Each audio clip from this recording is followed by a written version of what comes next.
tumultuous ride.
And we're live.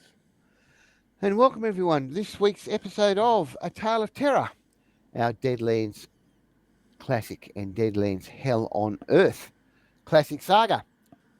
When we left the Intrepid posse last session, at the end of last session, we were in the 2090s. The posse had become bogged and lost somewhere in the swamps of Louisiana, and had stumbled onto the old ruins of Baton Rouge. I was trying to do the English to French translation in my head, and I couldn't do it. Stumbled upon the ruins of Baton Rouge, or Red Stick, for those who don't speak French, and were after a little while of exploring the ruins of Baton Rouge, a young man was rescued by the posse. He was being attacked by very large South American rodents whose names I forget right now. Let's just call them rats. Very large mutant rats. Yes. And so the posse fought off the rats, rescued the young man. Unfortunately, all the firing with the young man's submachine gun and what other weapons the posse used at the time has seemed to have attracted some sort of river gang using an old paddle wheel riverboat with an old circa Civil War era cannon on the roof, and a bunch of desperados in flat bottom boats and small rowboats and things like that are swarming up the flooded streets of Baton Rouge towards the shoreline where the posse is. Does anyone want a better description than that, or are we happy with that? No, it's pretty good. The posse had determined that it's, if not likely, it's possible that they have slaves in the galley slaves, and we possibly don't want to sink the large ship. Yeah, that's right. The not the slaves part, but the galley part. There are large oars out the side of the bottom deck of the riverboat, so it is being propelled along by oar. Of the two smokestacks on top of the old riverboat steamer, one's rusted half off, like it's only half as tall as the other, and so there's certainly no smoke coming from the smokestacks. So it certainly does not seem to be powered by steam, but by, as I said, as Andrew just pointed out, then by oars. And so that thought had crossed your mind that there might be galley slaves on board.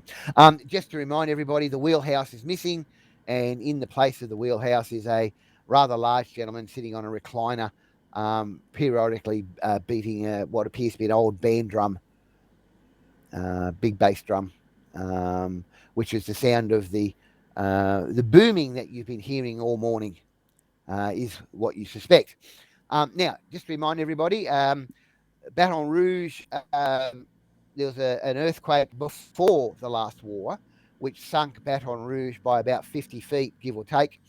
And so most of the streets are flooded. And so the riverboat is coming up a particularly wide street towards you. And as I said, there are 4 flatboats coming towards you as a lot closer. They've obviously come from the riverboat. There's the distinct noise of outboard motors on these flatboats. Hang on a sec. Sorry, I thought I was going to sneeze. Yes, so they're all coming towards you as well. So they're probably because they've got the sound of gasoline engines, or at least internal combustion engines. They're either gasoline powered or ghost rock powered or something like that. So yes. The other thing of note is at the moment, every time one of these guys takes a pot shot at the posse, the bullets whiz by. That's unusual for modern bullets. They're usually the different sound. So the suspicion is these guys are using black powder weapons, old flintlocks and blunderbusses and things like that, which you certainly don't see amongst well-financed gangs, shall we say. What else can I tell you? We were hearing some booming. I'm assuming there's a guy with a drum somewhere. Is he visible? He's the guy on the recliner. Yeah, you weren't listening, were you? So the guy on the recliner is banging a drum. There's a large drum beside him, and he hits it every now and then, rhythmically. Oh, okay. I assume that in my mind this is sort of like a person banging to indicate the stroke of the oars. Yeah, probably. Okay. If you're reclining on a chair, I'm not entirely sure how you're doing that, but okay. The drum's beside him. Yeah, but with that kind of... Anyway, it doesn't matter. Yeah. Well, yeah, you're not... Yeah. You may be onto something. Put it that way. Oh, dear. What else?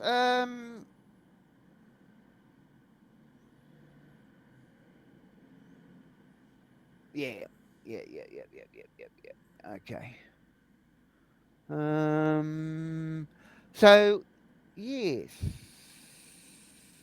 What am I looking for?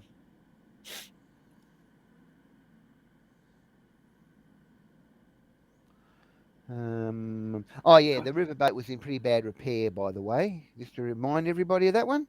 The passenger deck, the promenade on the passenger deck appears to be lined with sandbags.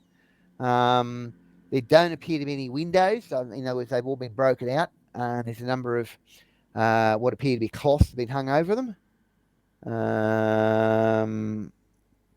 Yes, and I said there on the bottom deck, the main deck, the bottom deck, there's a number of overly long oars emerging from the boat. And the paddle wheel at the back of the boat is not a complete paddle wheel. Yeah, what else?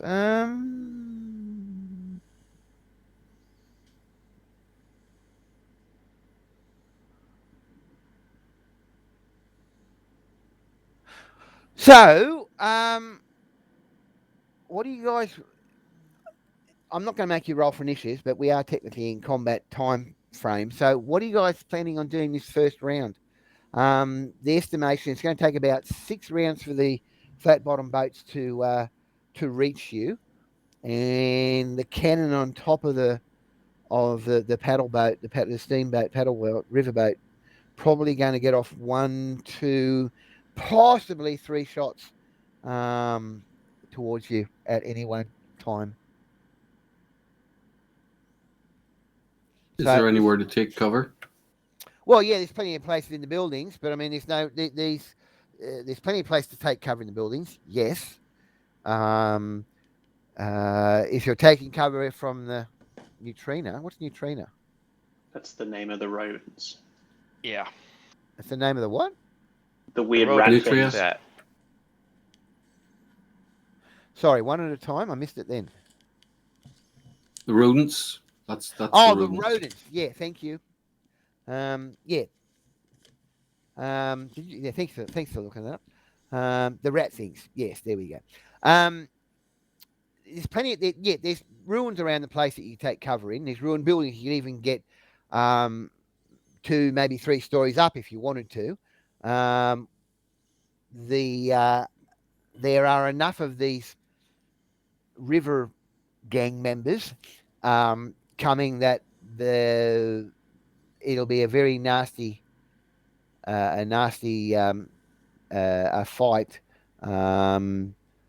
Although the way you guys go, maybe not. If they get past the nuke, you mean? Well, that's the other thing. You want to get past the nuke. I mean, yeah, right. We talked about the slaves problem. Yeah, that one, and also the fact that you might bring some buildings down, and if you're hiding in those buildings, maybe, who knows? How many yards away? Oh, I don't know. A couple of hundred, maybe. I mean, we can walk away from the river, right? Yeah, you can, but the flat bottom boats are going to, I mean, they're coming up the floated streets towards the shore, armed with these gang members. So you can walk away. But at least the cannon's gone. Like yeah. The paddle boat's not going to follow us. Well, it will follow you somewhat, but obviously it'll ground out before too much longer. The nice thing about paddle boats, and one of the reasons they use them, is they're pretty shallow draft. That's why they used them on the Mississippi in the first place, and the Missouri and the other rivers further upriver. They're pretty shallow draft boat. They can get quite close into shore in that regard.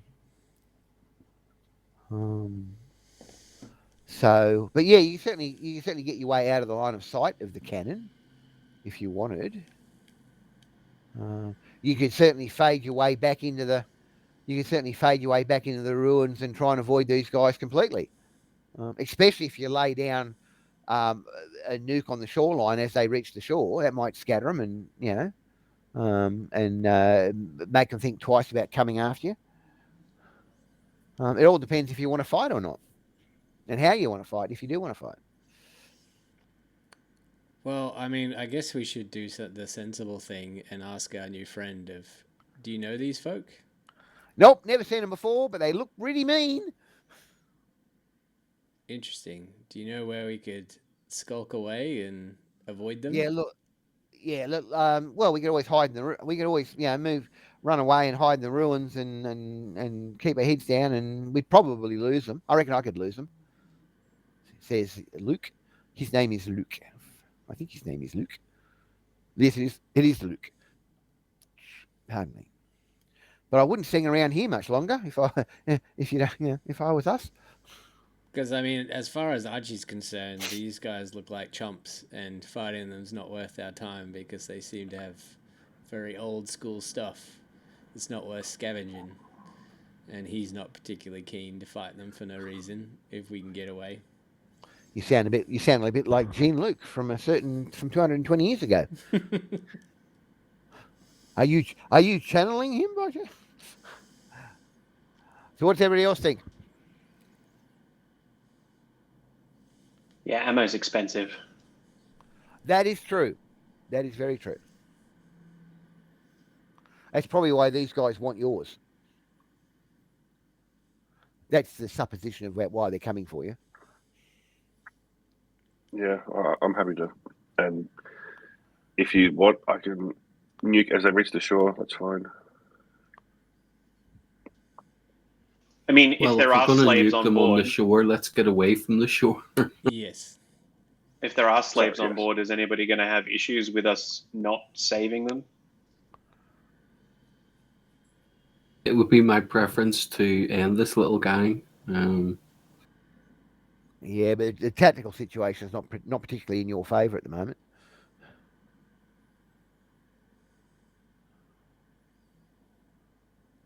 If we get away from the shore and Taylor drops a nuke on them when they get to the shore, that might solve a lot of the problems. We'll take it from there and see how things play out. Well, that sounds like a plan. Is everybody in agreement? Yep. Luke, show All us right. the way. All right. So Luke takes off at a brisk jog. Bullets keep flying over your heads and past your heads. Nobody gets hit. The range is probably too great. So you end up hiding in a building a couple of, in air quotes, streets over. You still got line of sight to where these flat bottom boats are going to hit the shoreline. Are you putting Taylor? Is that your cue, Taylor? Yes. When they're close enough to. Okay. Well, they're close enough now. So Okay. And I will nuke the shoreline. Oh, it's live giant dice. Great. that's just it. Is that a raise? It is a raise, I believe. Yes. And So my minimum 40 damage is 4d20, which makes it 5d20. Which increases the range by Yeah, 10, well, that's I not going think. to be an issue. The radius. Oh, the radius, yeah, that'll do. Yeah. All right, so roll me 5d20, please.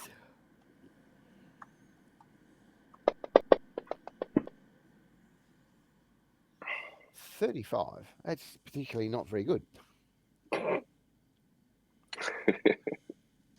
Well, not for 5d20. Yeah, it's a bit of low rolls there. Very low rolls there. All right, so the nuke goes off. It lands on the shoreline amongst these guys. It does particularly knocks a few of them over, scorches a few. No one dies. No one took enough damage to die. And they're rather upset and angry at you all. Would you like to try and do something else, or the same thing again, for that matter? Oh, sorry, I got the sniffles.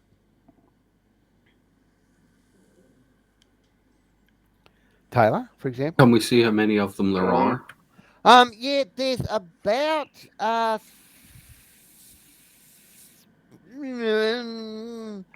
somewhere between 30 and 40, you reckon?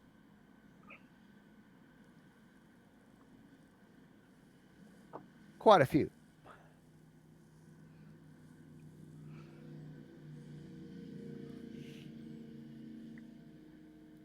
So what are we doing? We putting we're going to light them up with gunfire. If that didn't discourage them, then yeah. Well, it didn't discourage them because it didn't do a lot. Possibly. Mm.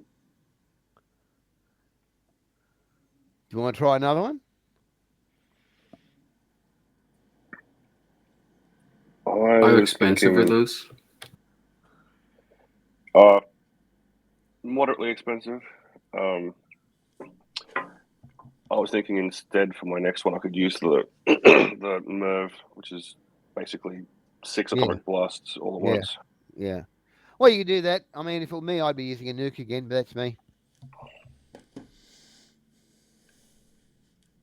There isn't a barrel of black powder that you could. No.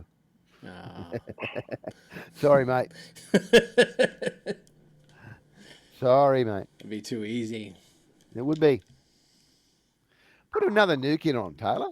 I mean, that's what it's designed for. Large groups of individuals Where's Wile E. Coyote when you need him? with a barrel gunpowder. Yeah. It says Acme on the side. Yep.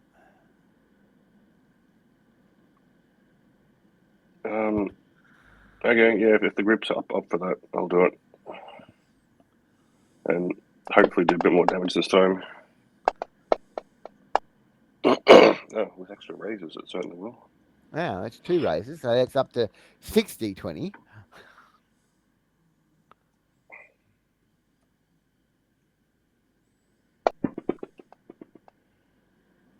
There's a 1 in there. But yeah, that's a bit more like it. 2 17s, a 16, and a 14. I think, yeah. Okay. That one is more impressive. We'll call the first one a ranging shot, shall we? Safe face. Just a warning shot across the bow. A warning shot about there. Yeah, well, that one wasn't across the bow. That one was well and truly. Look, some of the guys have actually gone down. This one's actually given them pause, and in fact, there it is. Yeah, no, they're actually thinking better of that, and they're starting to retreat back towards the flat bottom boats. And in fact, you can hear a lot of yelling from the riverboat too. There seems to be some effort to reverse course, or at least back away. So look, that had the effect that you were hoping for, assuming you were hoping to drive these guys off. Mm-hmm. So yes, young Luke's in absolute awe, and not only that, rather smitten as well. You pretty young thing, you. Yes. You might have a small case of puppy love on your hands if you're not careful. So, a problem I am accustomed to dealing with. Oh, you shouldn't talk about Jesse like that. Dear. All right, so yeah, look, these guys they leave a couple of the bodies behind. They do scoop up. Any equipment quickly. Head for the flat bottom boats and quickly withdraw back out of sight. The guy on you do catch a glimpse of the guy on the recliner frantically beating the drum beside him. So yes. What do you want to do, people? I think Old Mate said that his place might have some stuff to fix the Humvee. Yep. Luke did say that. He's certainly willing to take you there. Do you want to do anything here before you head off or not? I don't know if there is much left to do here. Check the body, is there? That's your normal modus operandi. Yeah, we'll go and have a look. All right. If there's anything distinctive. No, there's not. The body odor is palpable from a couple of yards away. They're certainly unwashed. If they shave at all, it's pretty rough. There's two bodies being left behind. You saw more than that fall, so whether they were only wounded or knocked out or whatever, who knows? But you can hear by the way, you can hear the bass drum settle down to a more regular rhythm, faster than it was before, but it's no longer the frantic booming that you encountered when the nukes went off.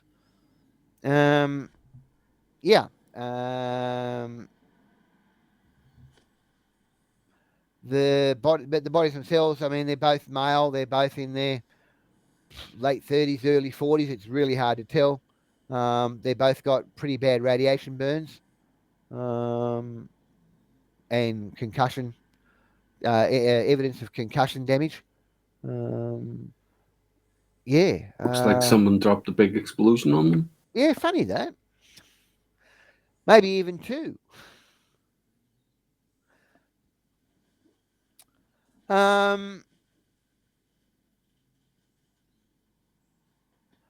They're both wearing what appear to be hardened animal hides, hardened alligator hides, to be accurate, in a crude form of leather armor, I suppose, or even possibly hardened leather armor. Doc, I know you're not an armor expert, but you are the scientist of the group. Mm-hmm. What kind of protection do you reckon those would provide, Doc? I don't know. Let me do a tinkering roll. Probably. Tinkering, maybe knowledge. Or you want occult engineering? It's not even occult engineering. It's just it'd be more plain engineering, I think, than occult engineering, or armory, or metalworking, or something like that, for the equivalence thereof.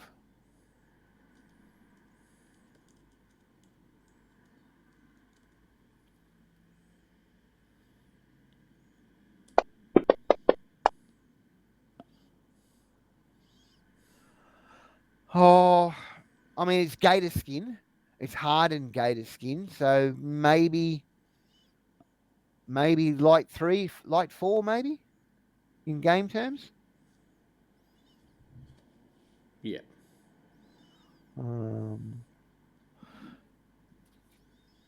But yeah, I mean, these guys. I mean, to use a direct quote, these guys are prime examples of how not to practice personal hygiene in the post-apocalyptic world. Yeah, Archie would say something. Not as much as my suit here, but you would have to put up with the smell, and I don't really. I would prefer that you don't wear them, to be honest. Oh, I wasn't thinking of wearing them. I actually have. I have modern armor. Yeah. Yeah, well, it's certainly not as good. I'm as just wondering if they turn up again, how difficult they're going to be to damage. That's what I was wondering about. Nah. Yeah, no, that's what I thought you were going for. Your modern flak jackets are hardened too, aren't they? I'm wearing a combat suit. It's armor 3. Yeah, yours is armor 3. Yeah, nowhere near as good as your stuff. Nowhere near. As I said, it's animal skin. It's leather armor, as in, I don't know if anyone knows how leather armor was made, but basically you dip strips of leather into boiling oil, and it hardens it up, and then they shape it, and that's how they used to make it. Now, nothing so sophisticated with these guys. This is more in Dungeons and Dragons terms. Not that we're using that game. This would be classed as heavy hide armor, as opposed to proper leather armor. But it's a similar type situation. So does that help anyone in terms of what's going on? Yeah. Description wise and things like that. So yeah. Yeah, So, no, I mean, 30 heavily armored guys are a lot scarier than 30 guys in shirts. Yeah. Well, they're not heavily armored, but they're more than shirts. Yeah. So yeah.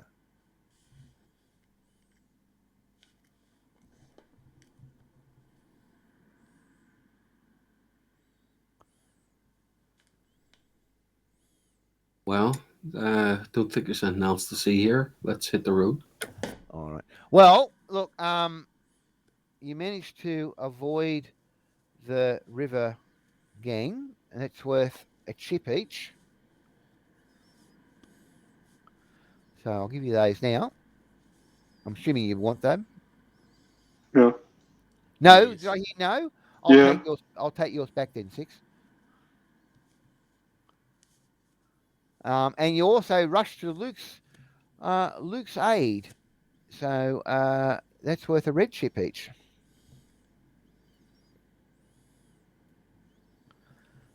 Aren't you happy about that? Yeah. Nice. There we go. It looks like everyone's got 10 chips. Almost everyone's got 10 chips. All right. So Luke suggests that you lay low in the ruins until night starts to fall. Yeah. So if that's agreeable, Yep. How pick clean is this area? Can Archie do a bit of scavenging? you can Or- do a bit of scavenging as long as you're careful about it. Yeah.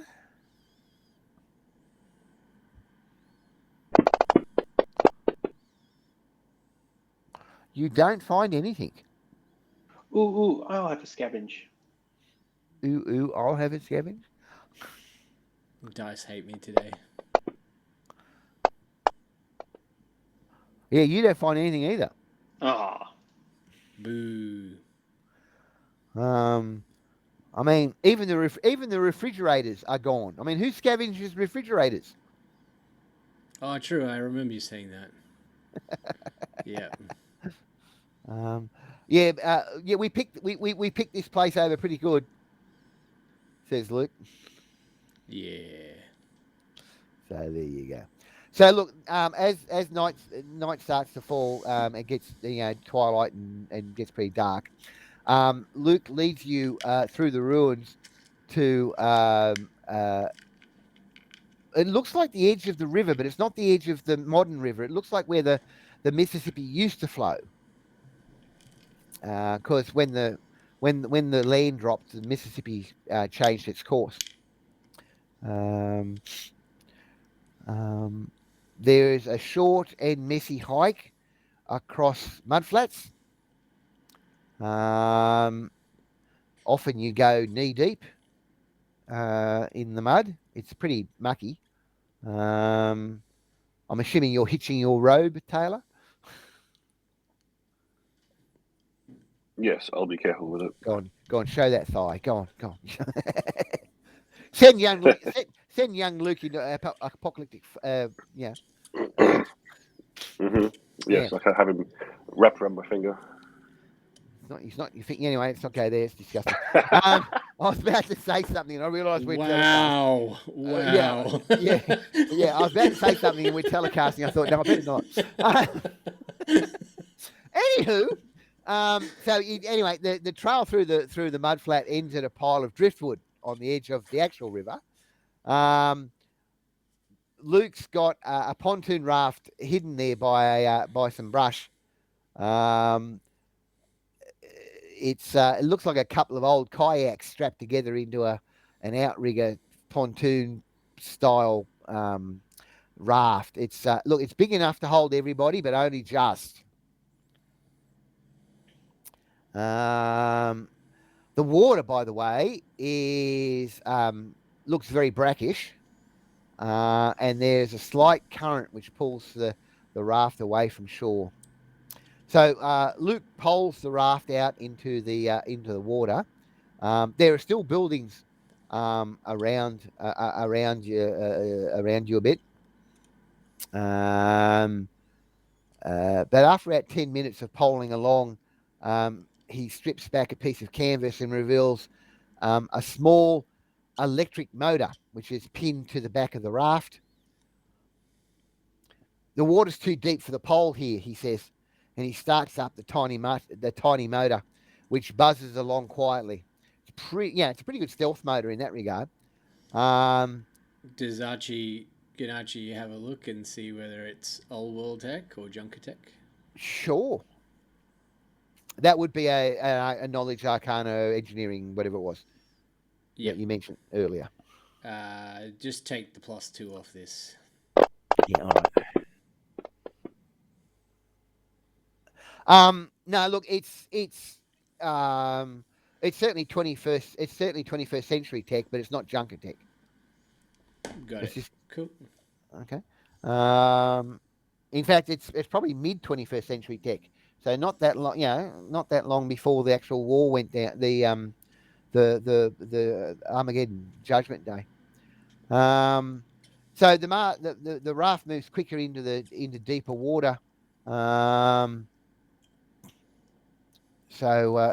yes. Hang on a sec.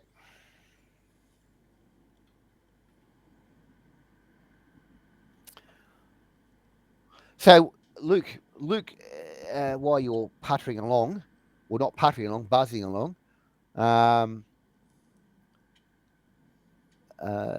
yeah, Luke goes on a bit of a spiel as such. So back in 71, the ground underneath Baton Rouge shifted and sank about 50 feet in less than about 3 hours. The Mississippi shifted course and overran the city's levees and basically turned most of the greater Baton Rouge into Bayou Baton Rouge.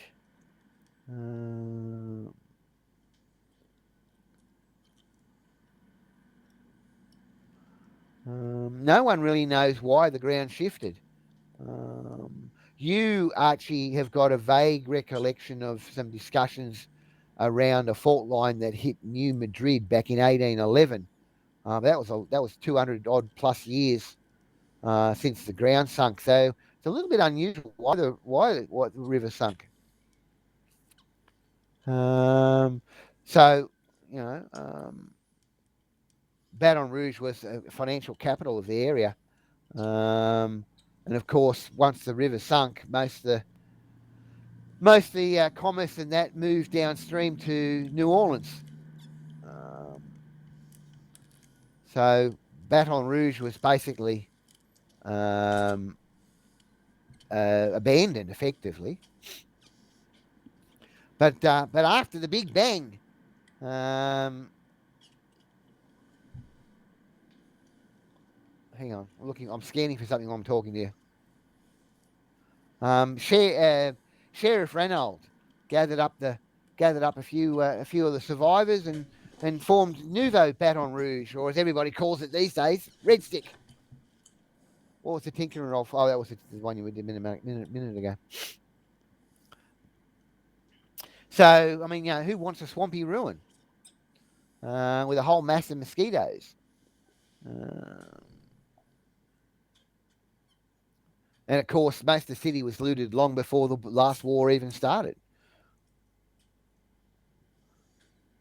But so what we've done, what the sheriff and my boss, Mr. Tinsdale, they've set up a you'll see when we get there, but they've set up a township out in the river where the land creatures can't get us, but amongst the ruins where the river creatures can't get us either. We've got some buildings that we've got set up with some rope bridges between them, and we grow some foodstuffs and all sorts of things. You'll see it's a great little community. It's even a bar. Of course, every community needs a bar. As long as there's spook juice there. I don't know about spook juice, but there's certainly rot gut. That's what the bartender, whose name I can't find right now, calls it. Yeah.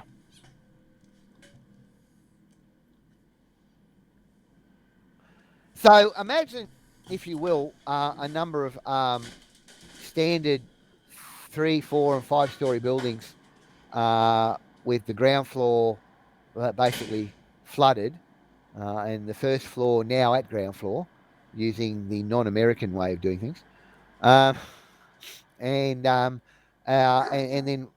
various rope bridges connecting balcony to balcony, or balcony to window, or rooftop to balcony, depending on height and things like that.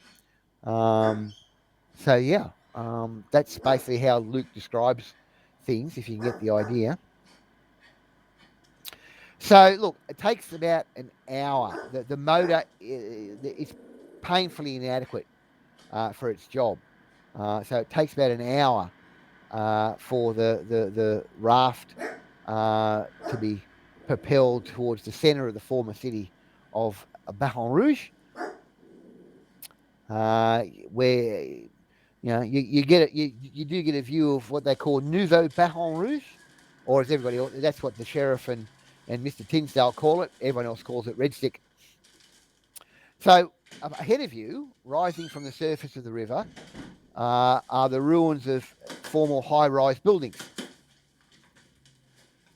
To the south, you can see the wreckage of a large bridge, which reaches halfway across the Mississippi, only to collapse in rubble at midstream. The skyline has the look of stripped ribcage of some colossal being which lies half submerged in the murky river. Look, this is rather impressive because most of you haven't seen tall buildings since before the war. And when I mean tall buildings, I mean anything over 2 stories. Some of these things go up 3, 4, 5, 6, 7, 8 stories or more. The Ghost Rock bombs took out most of the cities and took out most of the buildings in the cities. But there was never a Ghost Rock bomb landed on Baton Rouge. It was abandoned before the war, remember? So Luke guides the raft into various channels. Obviously streets, what were once streets, between the concrete towers.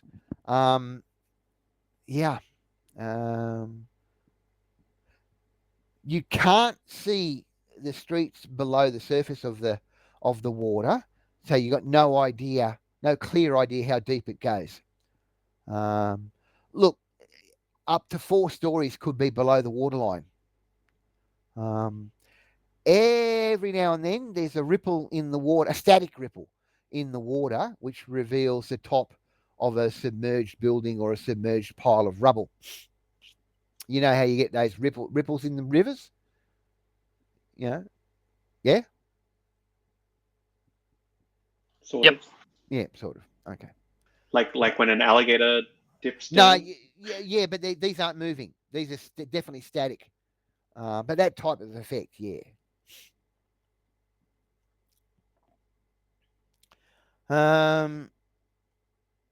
Look, a lot of the buildings are 10 stories or more above the waterline. The upper floors, of course, jagged ruins with girders exposed, almost like the bones of a decaying corpse. So after another 15 minutes or so, you catch sight of some light. Yeah, right. Thank you, Doc.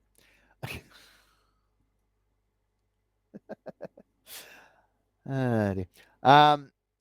There's some light coming up from some of the buildings up ahead. You can also hear the sound of a clattering engine of some sort through the man-made cannons. That's the sound of Mr. Tinsdale's generator. Says Luke. By the faint moonlight, you can see a number of buildings in the area have been connected by swinging bridges. Rope bridges, you assume, in the dark. Some of the windows have been covered with makeshift curtains. So round about now, Luke turns off the tiny electric motor and lets the boat drift.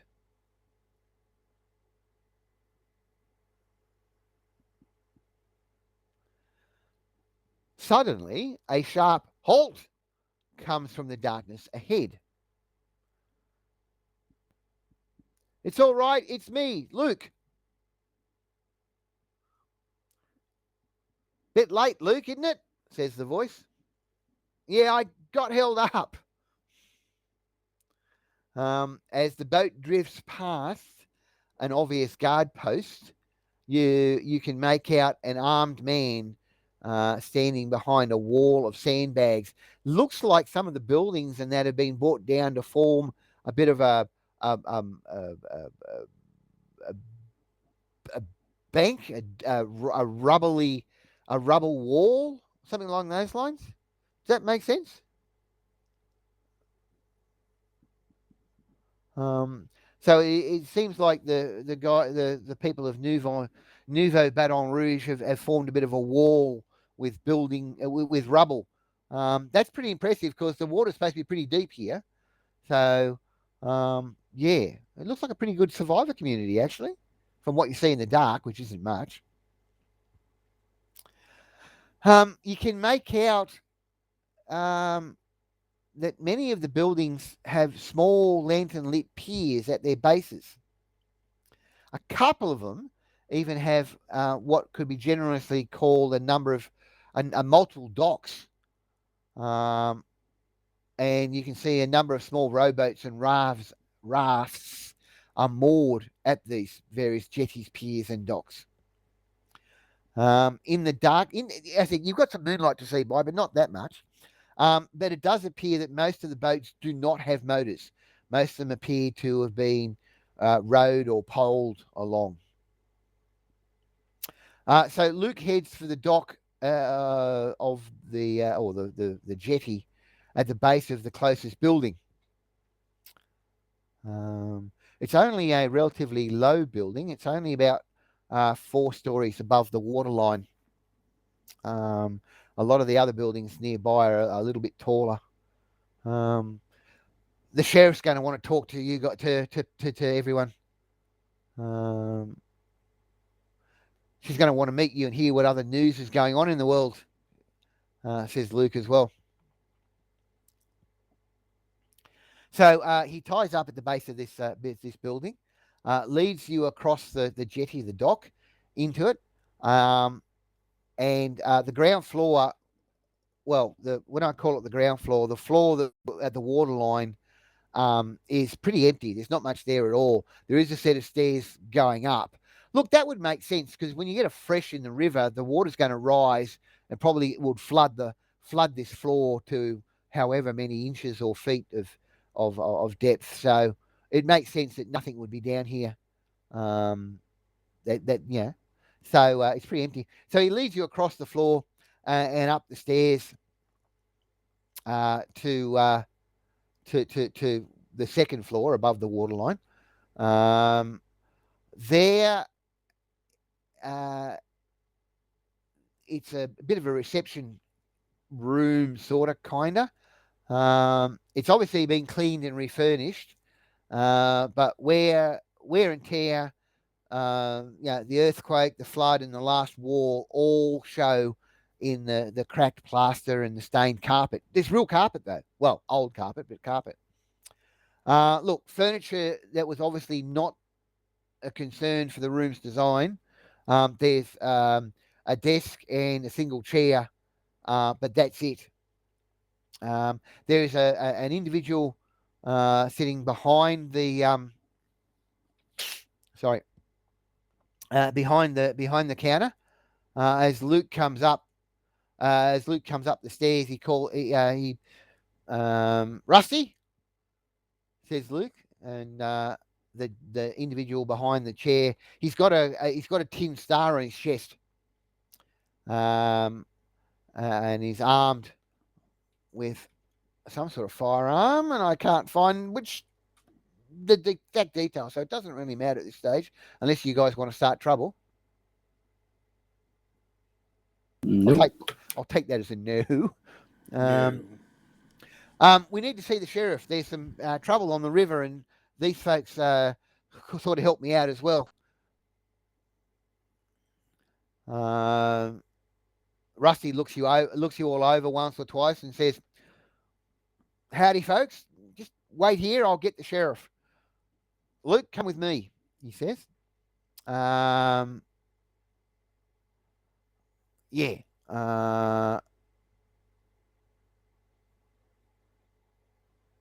So yes. We're left alone. Well, you're left alone. You're going inside. Luke and Rusty go into some sort of inner office, or through a doorway anyway. Do you guys want to do anything, or are you just going to hang around? I hang around, but I want to move from to a different location from where I was when they left. Okay. Preferably back in a corner or something like that. All right. Cool. You want to be near the stairs or not away paranoid? No, of course not. You want to be near the stairs or away from the stairs? If it's to the side of the stairs, closer to them. Okay, cool. Yeah, the stairway goes up the side of the building, or the inside of the building, of course. Okay.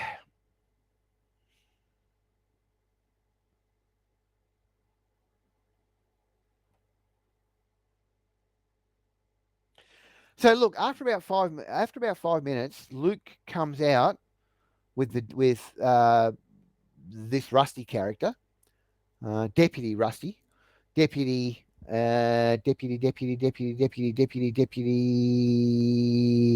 Russell Comfort. But everyone calls me Rusty. Could you step in to see the sheriff, please, folks? Says Rusty.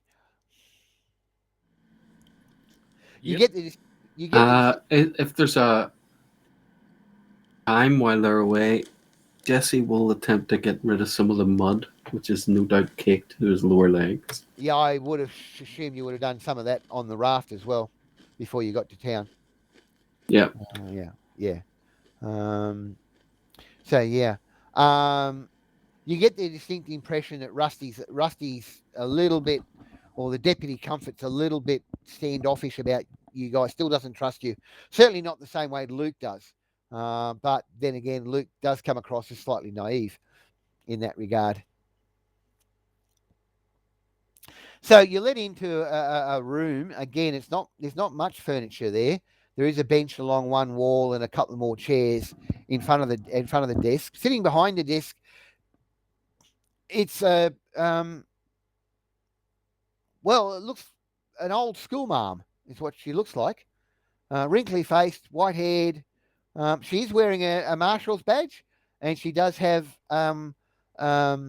what appears to be a South American, a Southern Alliance officer's sidearm on her hip.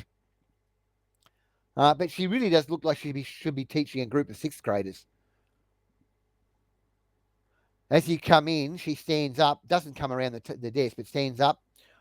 Howdy, folks. Sheriff Evelyn Reynard. Luke spun a story, which I'm not that inclined to believe. But he did mention something about some river pirates or something. Care to elaborate, folks? Who's the face in this time period? Sorry, say again. I think Taylor is. Be Taylor. Oh, the face. Sorry, yeah.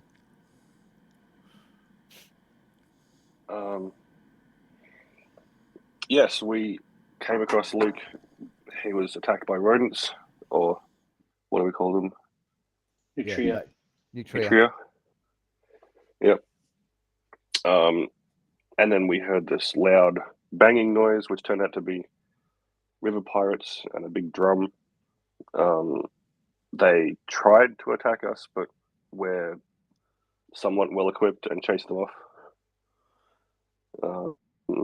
I'm not sure how well that fits up with what he says. It was certainly, he was impressed. A lot of things impress young Luke.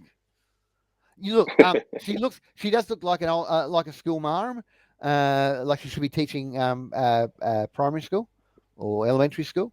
But just talking to her very briefly, you really get the impression she might be a kindly face, but she's no one to be pushed around. She's not going to take no nuclear radiation from anybody, if you know what I mean.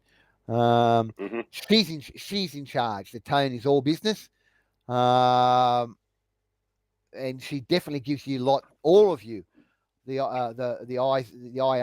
eyes over. Right. And where were you beforehand, before this happened? For example, yesterday or the day before? How do I know you're not part of the river pirates? No, we got our vehicle bogged in the mud. You got your vehicle bogged in the mud. And what have you been doing since? Looking for a way to get it unbogged. And was that on land or on the river or what? That I'll need a different player to inform because I wasn't here for the session. That's all right. The Humvee is more than just bogged. It's jiggered, like the axles Actually, Correct. actually, it wasn't the axle. It was the engine through a rod. Ah. But yeah, it's well and truly Yeah. hosed. We need parts to repair the engine. I see. Okay. These river pirates, they seemed quite what's the word? I don't know, savage and primitive. Like their weapons were all black powder, sort of Oh yeah. weapons. And How do you know that? And how do you know that, Doc? I'm assuming you all introduced yourselves. yeah, we'd Yeah. introduce this How do you know that, Doc Archie? because they shot it at us. No, but how do you know they're black powder weapons? Ah, well, I happen to be a bit of a gunsmith of myself. Really? I see. And can spot these things. They also had an old black powder cannon, which is weird. I haven't seen one of them in ages. It's very strange. Yeah. Old cannon, you say? She said, stroking her chin. And where was this cannon? On a riverboat. On the riverboat. Yes. I see.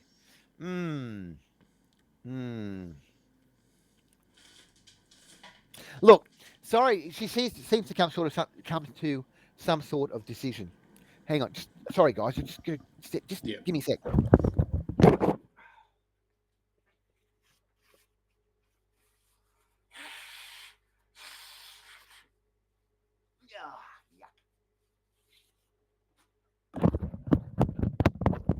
That's the one thing about this time of year down here in Tamworth, the bloody hay fever starts playing up. Runny nose and all that type of crap. Anywho, she seems to come to some sort of decision. Sorry to put you folks through the third degree, but these days it pays to be careful. I've talked to Luke, and from what he says, you're good people. Now, Luke's a little too friendly sometimes, but I'm willing to give you the benefit of the doubt. For saving his life, you've earned yourselves a couple of days' keep here. And don't think that ain't reward. I'll start again.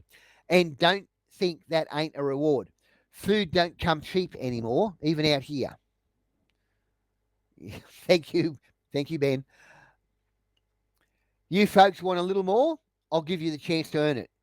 Now, Luke tells me you've got a whole mess of river scum drifting down to us.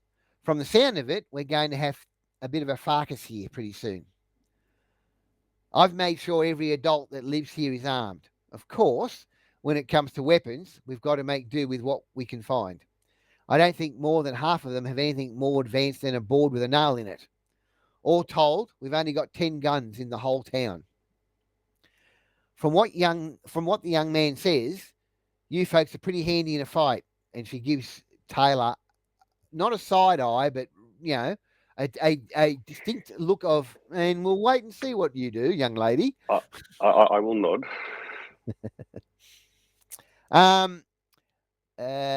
Pretty handy in a fight, and you are pretty handy in a fight, and we sure could use you if it comes to that. Also, it looks like you're carrying nearly as much ordnance as we have here in town. Even if we had that kind of firepower, most of the folks here wouldn't know how to use it anyway. And if you do help out, we may be able to work out something about getting your vehicle repaired. He raises a questioning eyebrow of that one. Mr. Tinsdale's recyclers found an old civil defence pod a few weeks ago. Give us a hand holding off the scabs long enough for them to look elsewhere in return, and I'll give you some of our stock of rats, enough to feed the lot of you for a week. And they won't make you glow in the dark either. Look, we're a small community. We'll give you all we can afford to give, but we really need your help. That's the bottom line.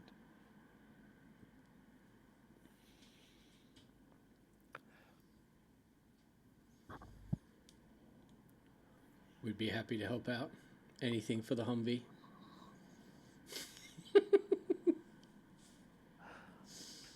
Yeah, well, I think we can do it. Fair trade. So, Do you have any questions for her, or do you want to talk to her about anything, or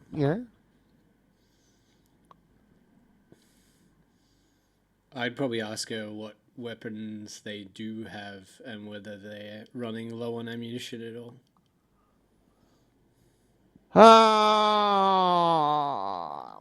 There's 2 pistols that myself and my deputy carry, 4 shotguns, 3 hunting rifles for the gate guards, and Luke's SMG.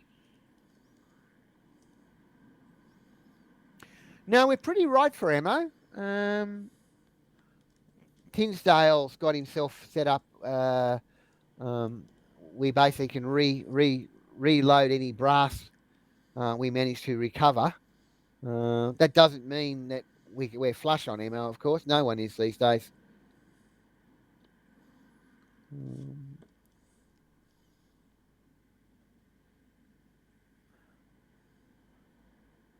Is there anything else you want to ask her?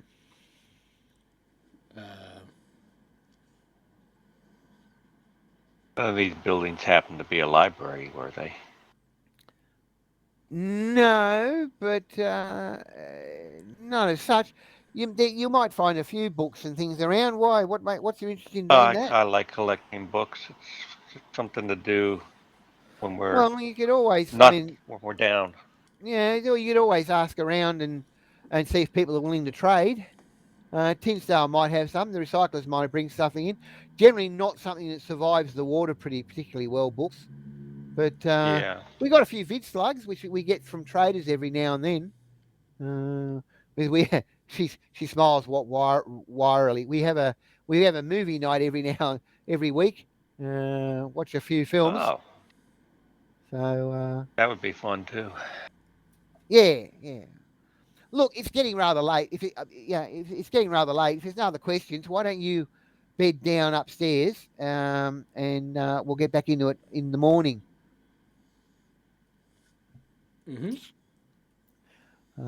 Rusty, show them up to the 4th floor, will you? Sure thing, Sheriff.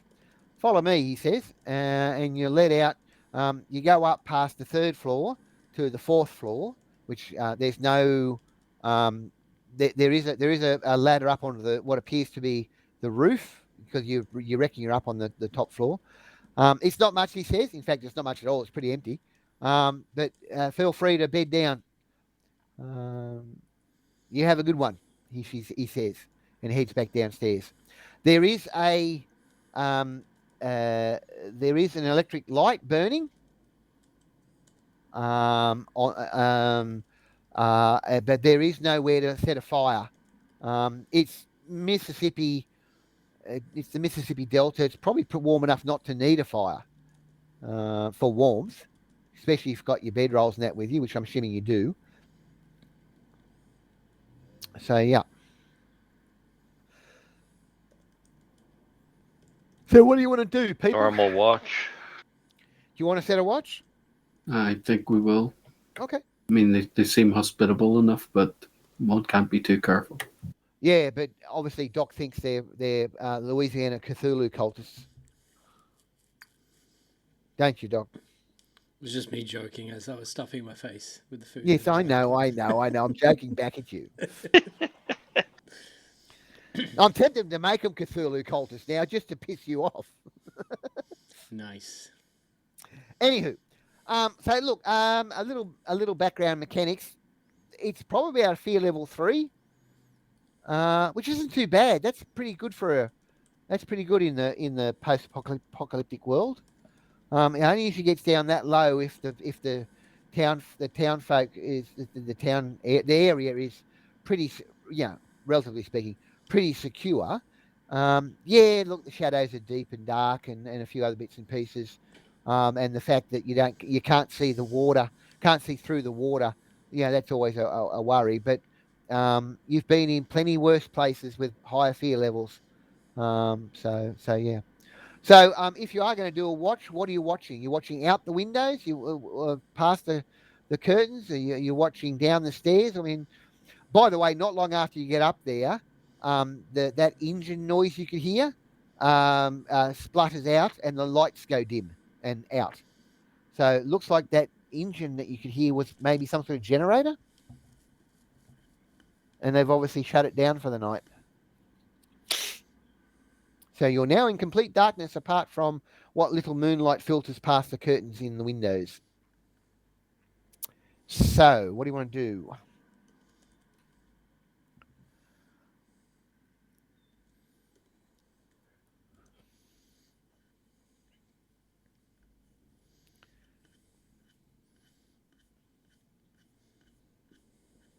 Anything? Sorry, I'm just looking something up. Okay.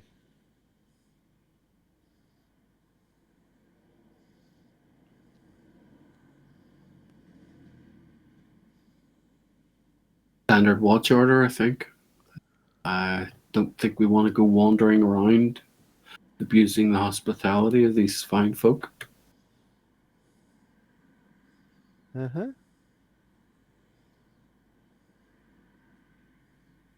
All right, well, if you're not going to do anything, dawn breaks pretty early, as is normally the case.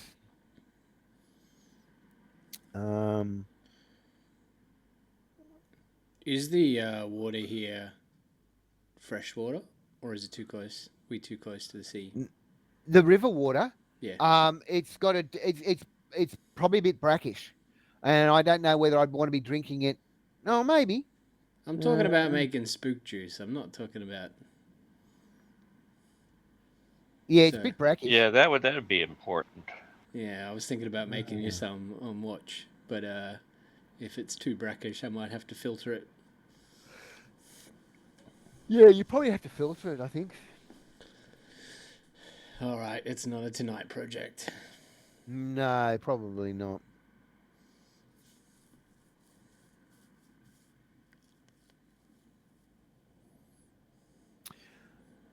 Yeah. I've got a bit of a map here. I'm just trying to work out how to get it to you guys. Actually, it's more of a picture. It's an isomorphic, so it's a bit of a picture map as such. Yeah, I'll give it to you later. I'll get you a copy after the session, because there's double reasons why. One, I don't want to take the time now, and two, there's stuff on the map you shouldn't see until you discover it naturally yourself. Okay. I hope that you think that's fair. Mm-hmm. So I'm going to be flipping back and forth. So dawn breaks. Nothing's attacked you during the night. Do you want to head downstairs, or what do you want to do? Yeah, heading downstairs is fine. All right. Well, you make it back down the second story. What are you doing? What are you guys doing for breakfast, by the way?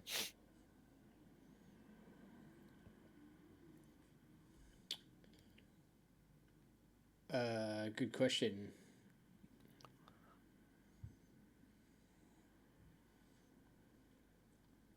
Thought the sheriff said something about food.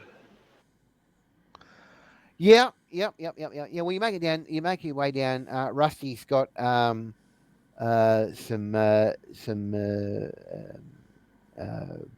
what appears to be fresh fruit for breakfast down there. Enough for everybody. Sheriff said to give you this stuff. It's the typical stuff you'd find in the southern states of Louisiana.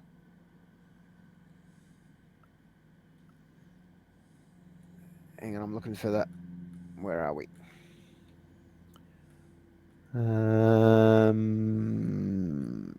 Because I've got to keep flipping back and forth all the time. It's a pain in the butt.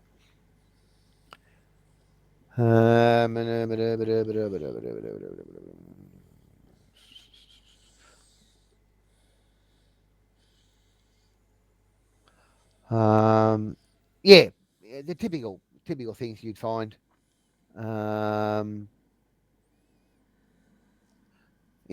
Oranges, a couple of apples, a couple of bananas, some kiwi fruit. Well, the equivalent of kiwi fruit in terms of that type of stuff. Anyway, so Rusty himself, he's a young man. He's only a couple of years older than Luke, really. he's got that thousand yard stare in his eye. He's seen some stuff. Probably some stuff he shouldn't have seen at his age. So yeah, he's got apart from the tin badge, he's also got a Southern Alliance officer's sidearm on him.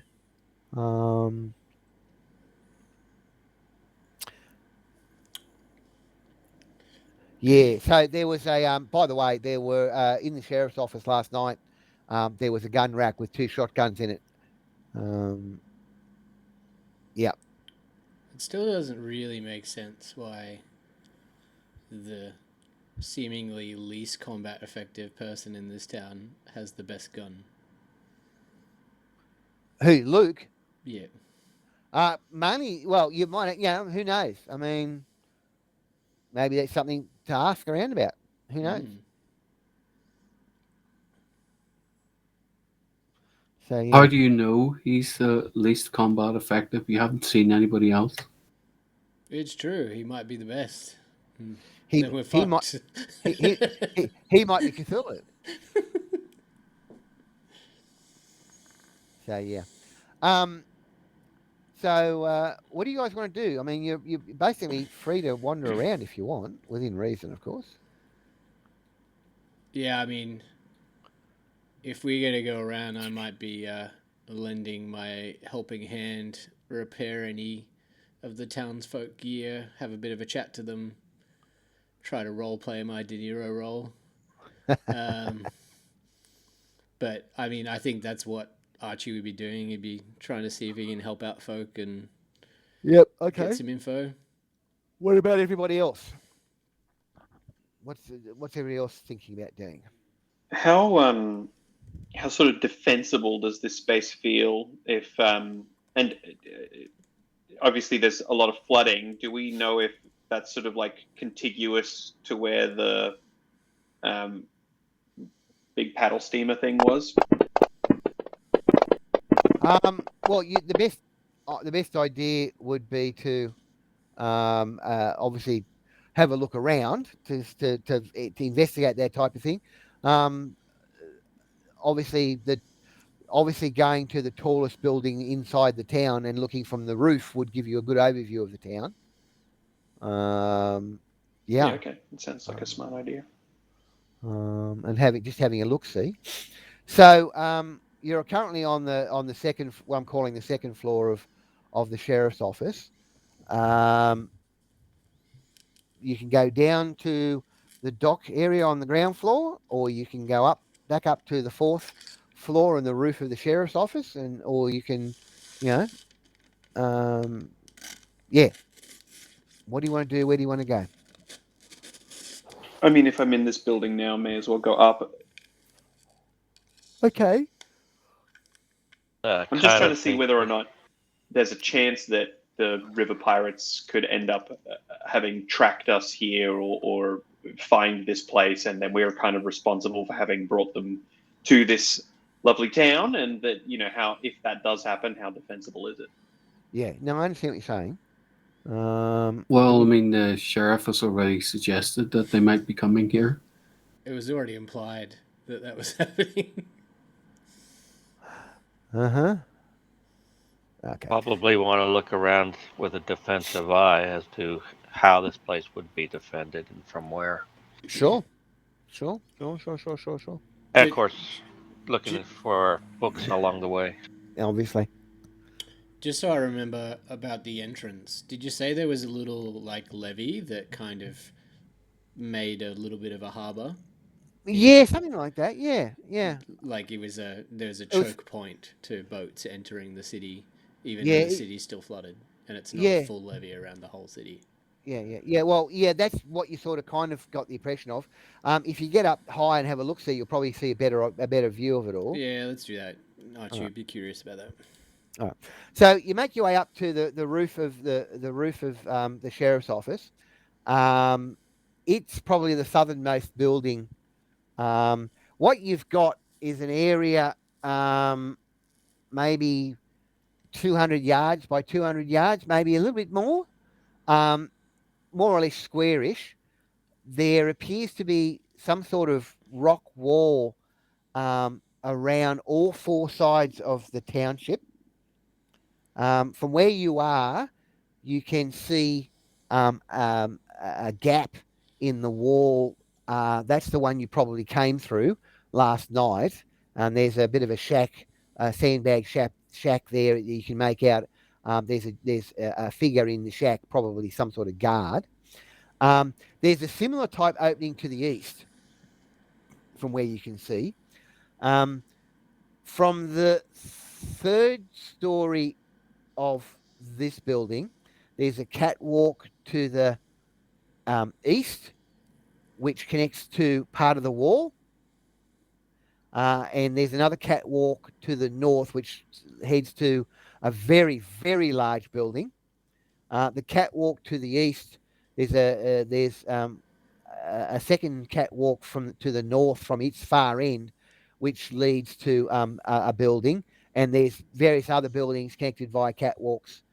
Otherwise, so look, you've got from here, you can see pretty much. The place looks pretty defensible. You don't know about the openings in the southern wall, or the eastern wall, but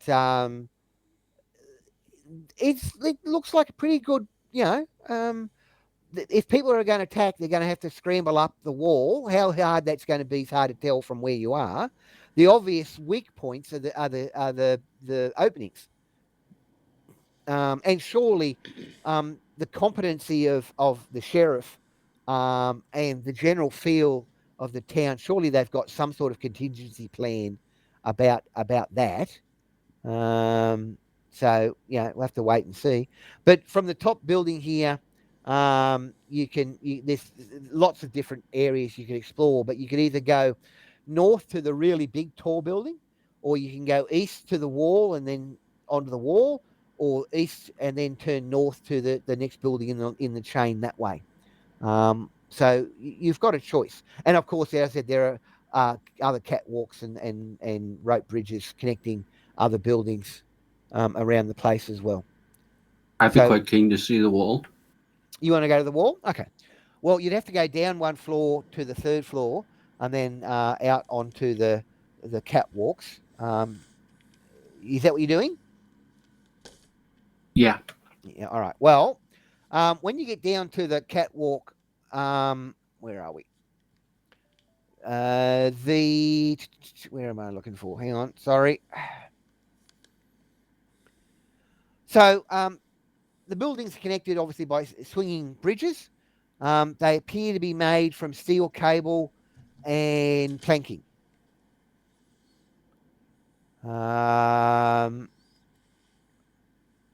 Anyone with a fear of heights? Not yet. I like your attitude. Yet. Look, they're typical rope bridges or cable and bridges. They're going to sway as you walk along them. They're reasonably safe, long as you, as you cross the first one, or as you start to cross the first one, it does bounce a bit. I mean, I'm assuming everyone's been on a rope bridge at some stage in their life, in real life. Yeah, you my know what they're like. Doesn't love it. I get vertigo riding over the Story Bridge. My Do you body's a really? pussy? Oh, yeah. I don't worry. I get the same thing. Only mine's to do with odors. I'm really hypersensitive to odors. Oh, yeah. Bad odors. I would have made a great food tester back in the day because I wouldn't even have to taste it. I can smell it when food's gone. Yeah, it's great. My stomach flips all the time. Incredibly bad. I don't like it at all. I think it's partially the medication I'm on for my kidneys. It's one of the side effects, I think. Anywho. Oh, it was always bad, but it's gotten worse since I had my transplant. Anyway. So yeah, look, the bridges bounce and sway a bit. Hand to hand, look, shooting or using powers probably wouldn't be a problem. Hand to hand fighting, that's going to be a bit difficult.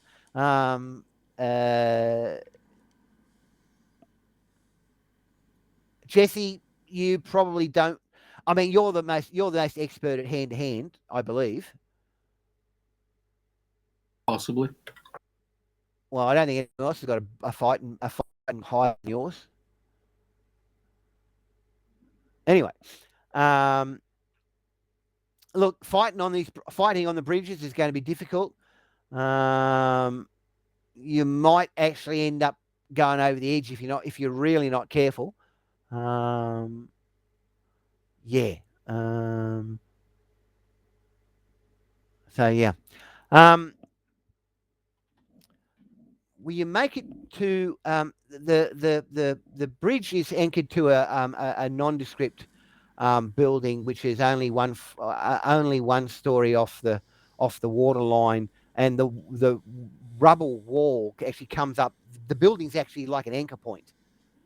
In the same way that a tower would have been an anchor point for a curtain wall back in the medieval days. Although the rubble wall, we've all been to the beach or the coast, I'm assuming, and we've all seen those piers made of rock and rubble, the break walls, things like that. Oh, yeah. Yeah, that's Yep. pretty much what it looks. That's pretty much what you're looking at. Can I get Is it walkable, or is it kind of just like a weird? Is it just more like rubble? It doesn't look very safe. Look, you could walk it. You could pick your way across it, in the same way that you might pick your way across a rock shelf on the coast at the base of at the end of a beach. Yeah, but there's no walkway as such. You would literally be picking your way across. It's a pretty good defense. You'd have to climb. Game mechanical terms, you'd have to climb up the wall, nimbleness your way across it, and then climb down the other side. Fighting on the wall, I don't know. It's probably worse than fighting on the bridges. Twisted ankles. It's high enough that you couldn't like jump a boat over it or something stupid. No, it's a good one. The walls are good, at least a good 1 story, 10 feet or more above the waterline. Cool. Yeah. It's 15 to 20 foot high in most places. Yeah.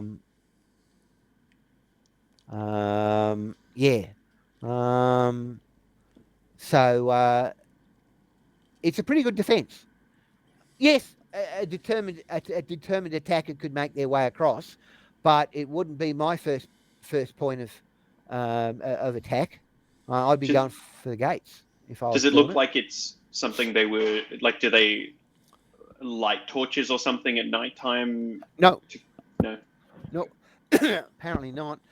Doc, can I again, as our resident architect, do you want to give me, or engineer, or do you want to give me some sort of, can you give me a role of something appropriate? Architecture, engineering, or something like that? Demolitions, if you've got it. I do. Do you have demolitions? Okay, demolitions is probably a good one. Probably the best one to use. You're forgetting that Archie I know, was you're previously a terrorist. I know. You weren't a terrorist. You were a freedom fighter. Pretty terrifying freedom fighter, but that's beside the point. Wow. Do you want to spend a chip on that?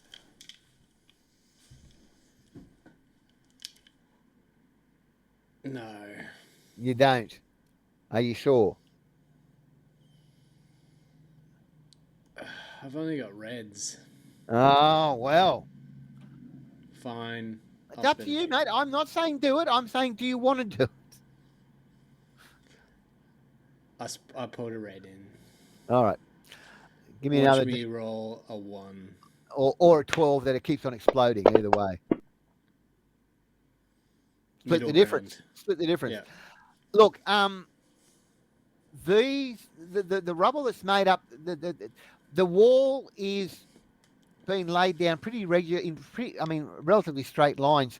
If you didn't know better, you say that buildings have been deliberately demolitionally dropped to form the walls. The bulk of it, anyway. There's enough rubble and twisted steel and that amongst it that that you wouldn't be surprised to learn that the citizens of Nouveau Baton Rouge have deliberately dropped buildings to form the walls, and then topped them up with rock and things like this. Some pretty large pieces of rubble. You know, It's not like you can exactly drive a bulldozer around in the with the depth of water. well, you don't know how deep the water is, but yes. But the fact that the water is that deep, I mean, assuming, and the fact that the wall's 15 and 20 feet high, that's a lot of rubble. So, I just had a flashback.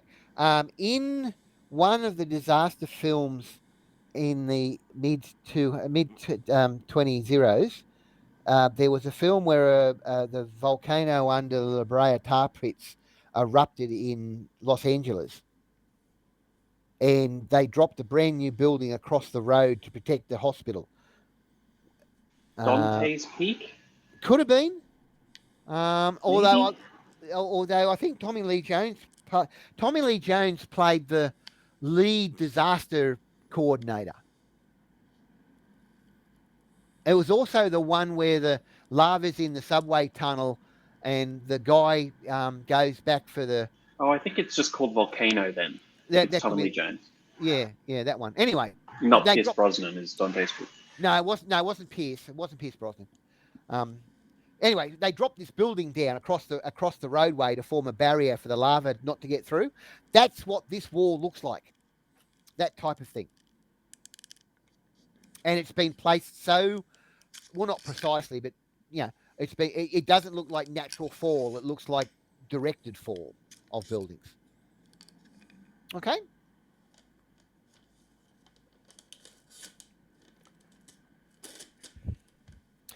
Also, now that you're down at the wall level, you can see both the southern and eastern gates have, in addition to not gates, gaps in the wall.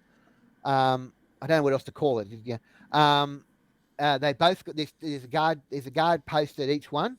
Each one's got a figure in it, and you can also see a bell, bigger than a handbell, not quite as big as a church bell. There's also a bell hanging up, like a ship's bell, hanging up at each guard post, probably a warning bell, which would make logical sense. So again, it's looking more and more like a pretty decent survivor town. It's well placed. There's no really good approaches for large creatures, which would include a large riverboat. Certainly, the small flat bottom boats could get here, no problem at all. But yeah. There are also from down where you are at the moment, there also seems to be a bit of a gap in the north wall as well. You can see up the flooded street partially. From where you are, you can't see a guard post.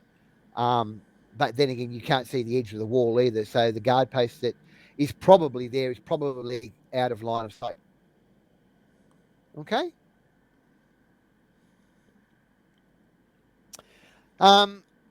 So what do you want to do? Where do you want to go now, guys?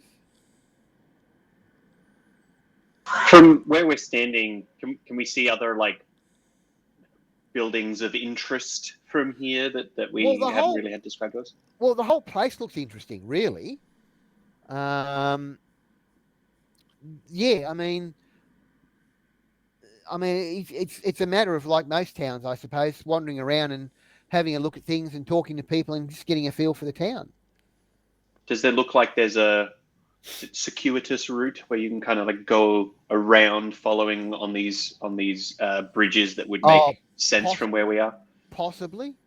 As I said, from where you are at the moment, you can go straight northish to a low building you haven't been to yet, or you can go back east to the sheriff's office, and then from the sheriff's office go back north to the biggest building in what appears to be the biggest building in the complex, both in terms of footprint and also height.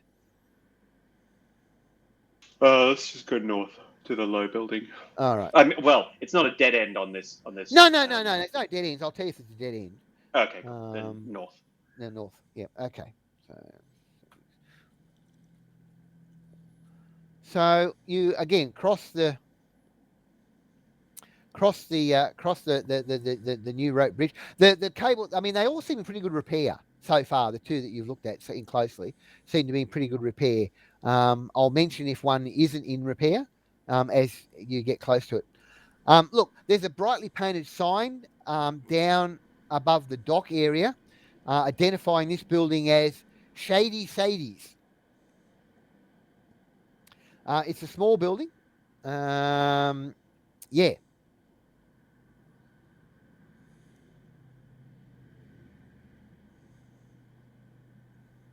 What is a shady Sadie? Sadie, S-A-D-I-E. Sorry, a shady Sadie. Yeah, and it's Is it it's for haircuts.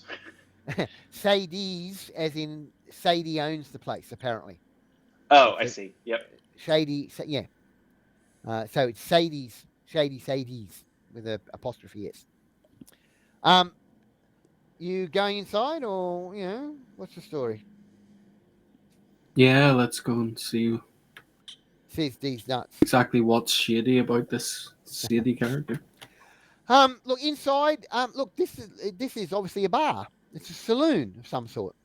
There's some kegs, an obvious bar area, and some tables and chairs. There's no one here at the moment apart from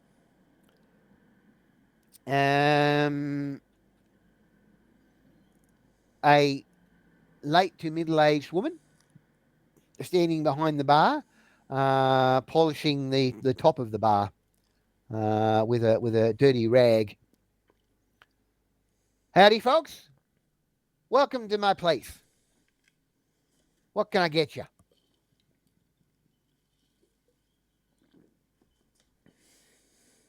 Spook juice. Spook juice? Certainly. How are we paying for that?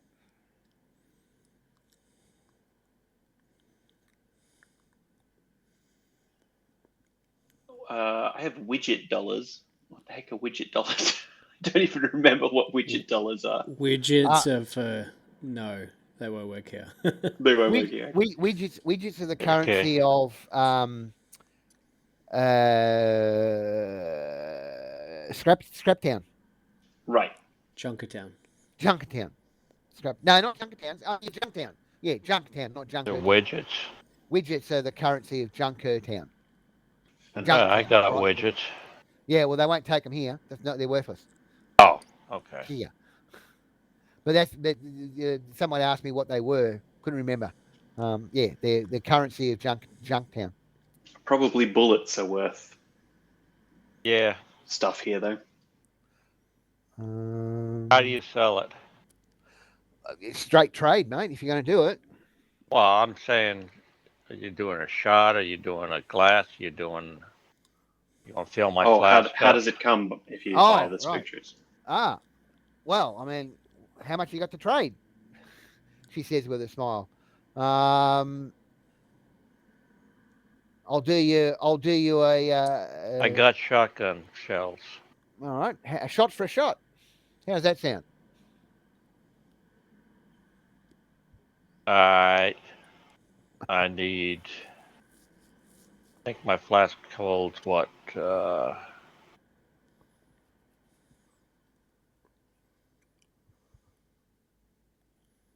think it was 8 ounces. 9 It was 8 ounces. Sounds about right. That's about 8 Yeah. shots. It's not empty. Then I need 3 shots to fill this flask up. 3 shells. And then I'll take a shot straight. Okay, 4 shells then. She says, holding out her hand. I'll fish them out of my cargo pocket. Okay, so knock off 4 shotgun shells. She quite happily fills the flask for you, and then slides a shot glass full of what certainly smells like spook juice towards you. Don't get much call for that around here, she says. Don't have much left now. That's good, though. Thank you. So where are you folks from? And can I get anyone else anything?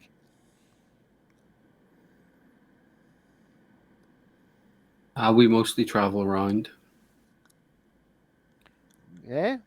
What brings you to Red Stick? Luke. Luke. Luke's scavenging wanderers now, is he? Oh, that boy. We had a bit of mechanical issues with our transport, and we're looking for someone to help us repair it. We ran across Luke, helped him out of a Yeah. spot of bother, and he suggested we come here, or rather, we asked him if we could come here. Right. Well, Tinsdale's probably your best bet. He's our local. Local man about engineering. So do you know anything about these river pirates? Only that they have bad personal hygiene Yeah, why does that and not very surprise low me? technology. Well, that's good. Yeah, word gets around pretty quick around town. So can I get you? I got some. I've got some vodka, and I got some whiskey. No, I'm good, thanks. Anyone else? Oh, well, maybe tonight. She says. Yeah, it's a bit early. I'm just inquiring, how much spook juice do you have left? Oh, well, as I said, we don't get much call for it. Basically, what I've got left over from the last batch that Tinsdale mixed up. So,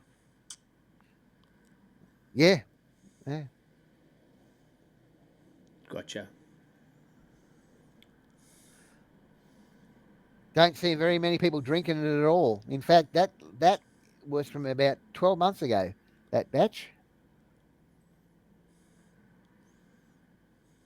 It does take the edge off, though.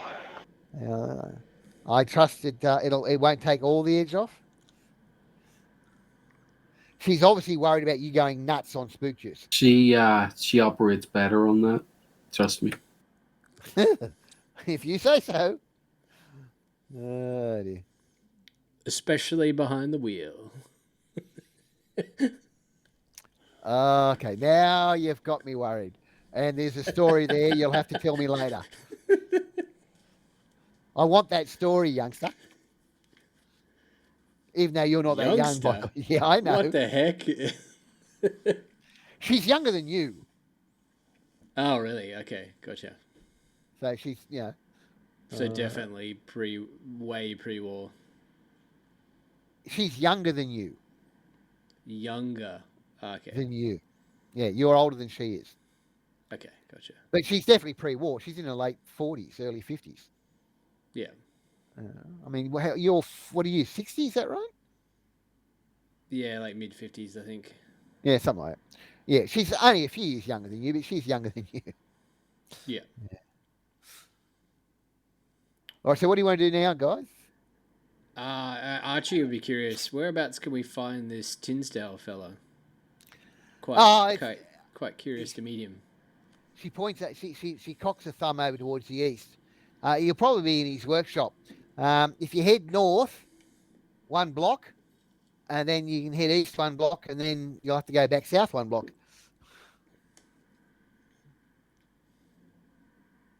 All right. Thank you for the help. Yeah, no problem. I take it you're heading back up to the roof line? Yes. All right.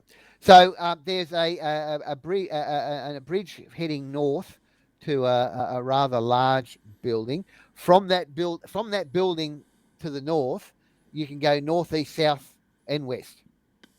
So yeah. But the rope bridge ends at on the roof of the next building to the north. Okay. Is that where you're headed? I think so. Yeah, why not? Yeah, I think so. All right.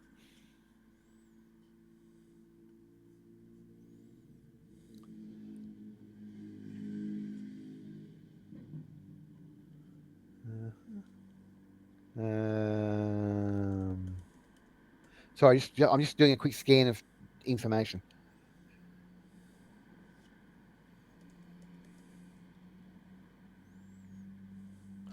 All right, so look, it appears to be some sort of not operating market area. There's a few people. There's a few people around on some stalls on the roof, and obviously there's a second story and then a first story which is at the waterline. The there's no rope bridge to the west, but there is an extended dock walkway at river level from this building to the building to the west. The building to the north, the building to the east are both connected by rope bridges at the roof level. So what do you want to do, guys? Do you want to talk to some people, or do you want to move on, or?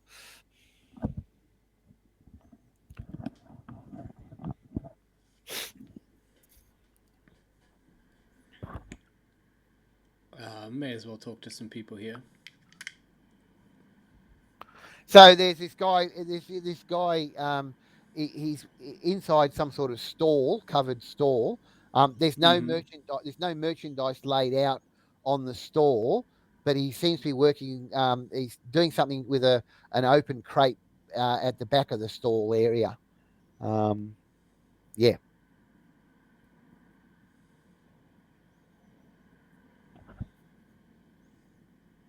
I'd be curious and go poke around and see what he's doing.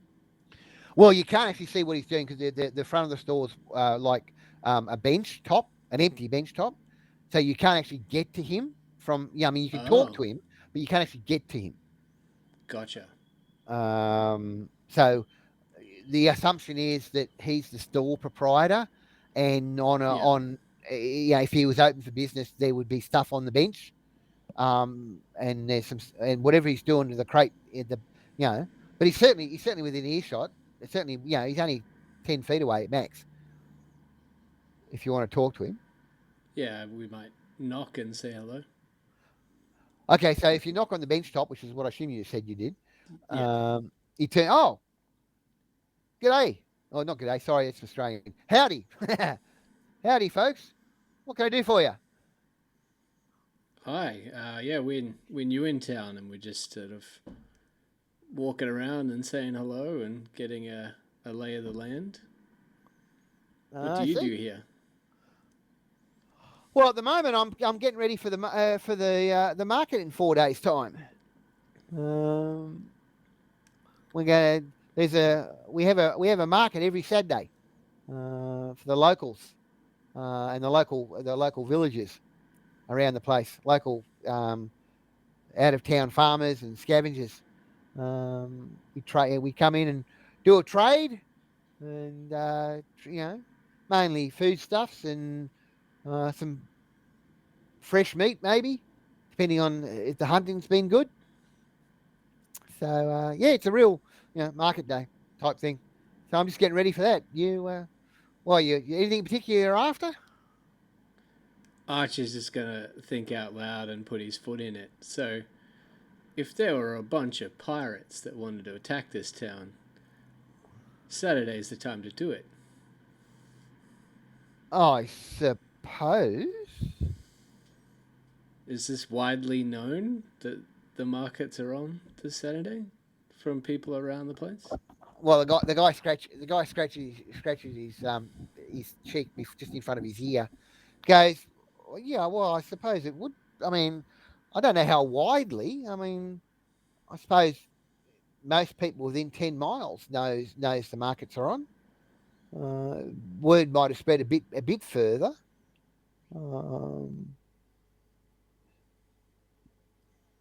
So were those paddle wheel pirates within a days from here? Oh, they are at the moment, but how long Yeah. they've been in the area, who knows? Are there many folk in the area that aren't part of your settlement?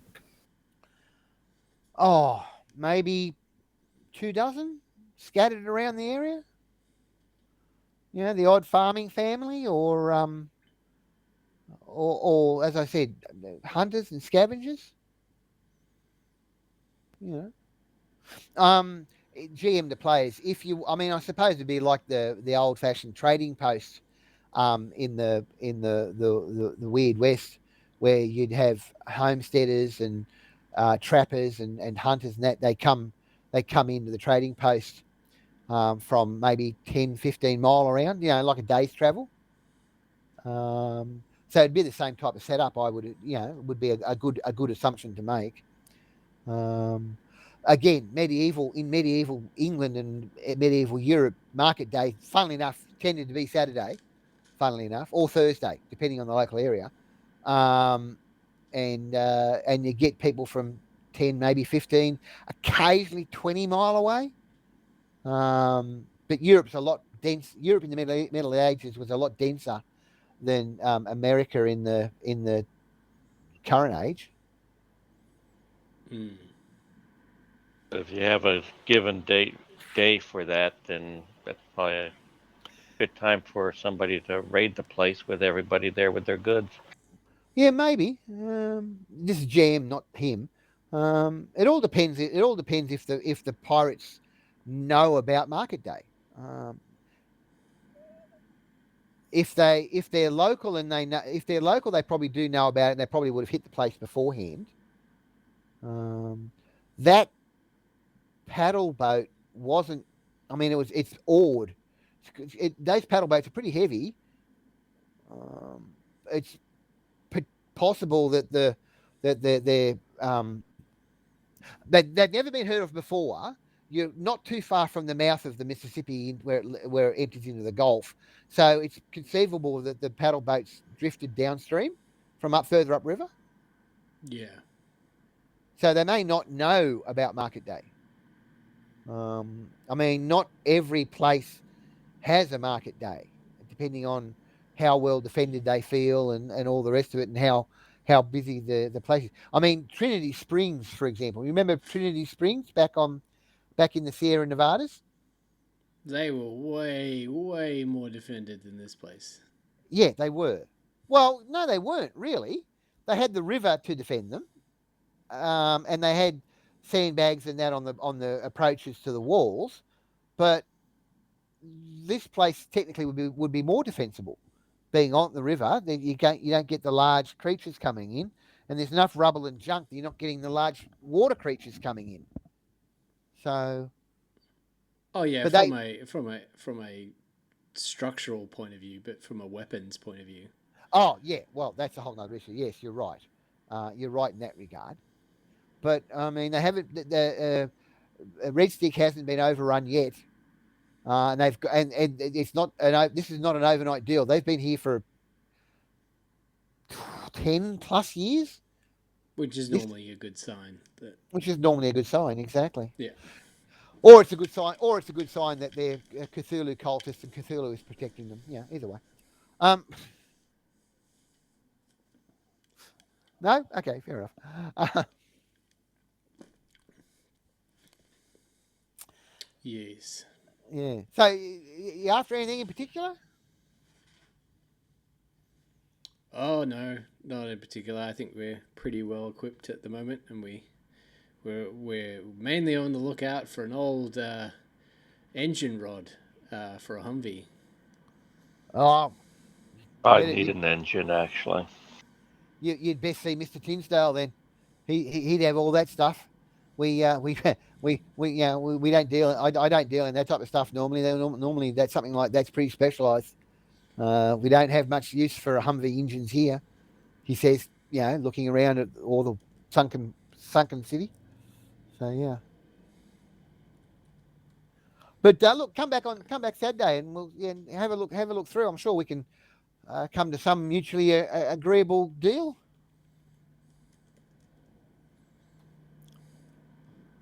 Okay, I'll see you on Saturday. Alrighty. So, yeah. Where you headed? Everyone seems to indicate that Tinsdale's place is to the east. Yeah. So heading that way is probably a good thing. All right. Well, this next building, the one directly one block east, or next building east, connected by again the rope bridge. It's got its dock is actually 2 layers with a ramp up the outside from, and you actually enter out onto the top story of the dock. Okay. There appears to be some sort of farm or some sort of crop on the roof of this building. And there's people working up there as well. And there's also a building to the south of your current location connected by a rope bridge as well. What else can I tell you?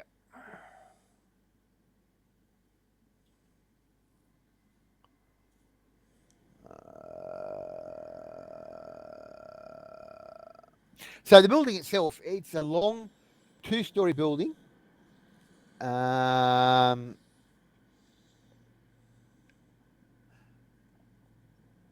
Yeah. There's a couple of guys working in the building, and there's a couple of people up on the roof working what appears to be the farm. As you cross the bridge onto the upper level of the dock area, you catch a glimpse of the lower floor. The lower floor's got stuff on it. That's the floor that's on the river level. Yeah. Out of curiosity, is this like hydroponic style farms, or is it actually dig dirt? You don't know. It's hard to see from where you are at the moment. You can't see any hydroponic style setup, so it's probably dirt. Okay.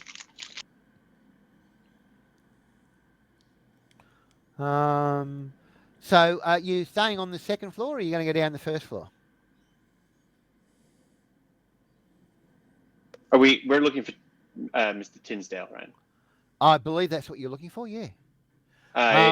Did you say there were people up here on the farm? Could we call out to them and ask them where he might be? Well, you could go up there if you wanted. Oh, up to the farm? If you wanted to, or you could stay on the second level where you are now, where this appears to be a junk man's wet dream come true. There's all sorts of stuff, Doc. I might say one thing, but it sounds like Doc's going to have his hankering. Yeah. If you didn't know better, you'd say this was some sort of junk storehouse. Yeah. So there's a couple of people working on the second floor, and there's a couple of people look like they're sorting junk of some sort, and you spotted a couple of people that appear to be doing some sort of farming work up on the roof. So you can stay on this floor, or you can go up the roof, or it's your choice, or you can go downstairs, or you can go straight south. It's up to you. It's whichever way you want to go. South is Tinsdale, I think, if I'm remembering the directions right. If you are, yeah. But like going up and checking out the roof and seeing how they're farming up there, that would be interesting. Sure. So because they would have had to move a bunch of soil up there, which is a thing.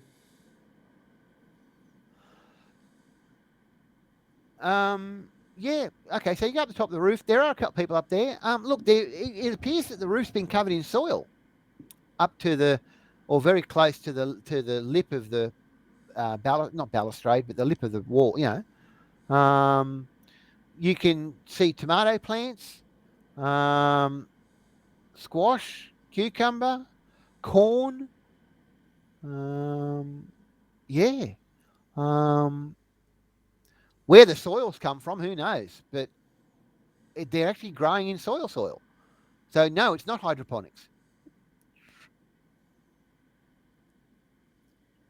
As you come up the side of the building to the top story, the roof, a couple of the gardeners stop what the gardeners stop what they're doing and look at you quizzically, with quizzical looks on their faces.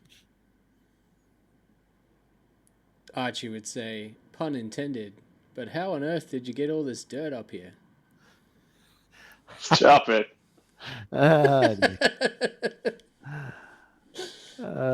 We salvaged it from the very one of the guys wanders over. We salvaged it from the riverbanks and brought it here over the years. Makes quite a nice garden, don't you think? G'day, Yeah. my name's John or whatever. It doesn't make a difference. But he holds out his hand. And what brings you folks to Red Stick? We ran into Luke getting himself into some trouble. Oh And God, what's he done now? Got himself attacked by swamp pirates and giant rats. I heard about day the for swamp. him, I think. Yeah.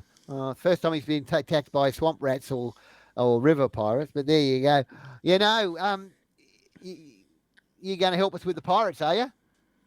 Yeah, that's what we're here for. We can help out. We're pretty good in a fight.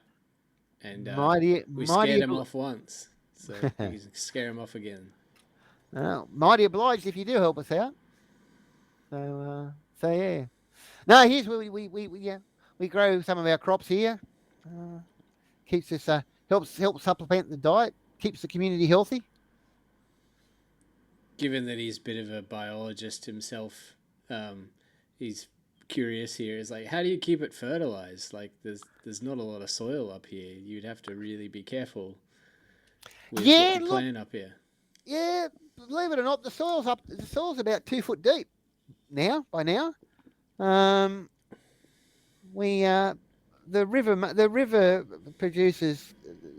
We top the soil up every now and then. A lot of the food scraps goes back onto the soil for general stuff. We're pretty self-sufficient. Nice. We're within reason. Every now and then someone finds one of the scavengers, sorry, that was my fault. Should have said that. Every now and then one of the reclaimers will find some fertilizer or something like that, which we spread out over the gardens. So yeah, we're doing all right. We're doing okay. It's not a bad place to live considering what the world went through. Now we're on the lookout for Tinsdale. Is he to the building to the south? Yeah, that's Mr. Tinsdale's office, and technically this is Mr. Tinsdale's scrapyard. I figured that, given all the goodies downstairs, which I won't take. Drooling over. Yes. Yeah, no, Mr. Tinsdale's is to the south. It's his office. Yeah. All right. Well, we'll leave you be, and thank you for your help. We'll go see Tinsdale. No problem. All right. So the building to the south is 3 stories tall, like ground, water level, and two extra stories. What can I tell you about the building from the outside? Not much. There's a dock. Again, there's a pier or a dock at the bottom level. Yeah. I've lost it again now. There it is.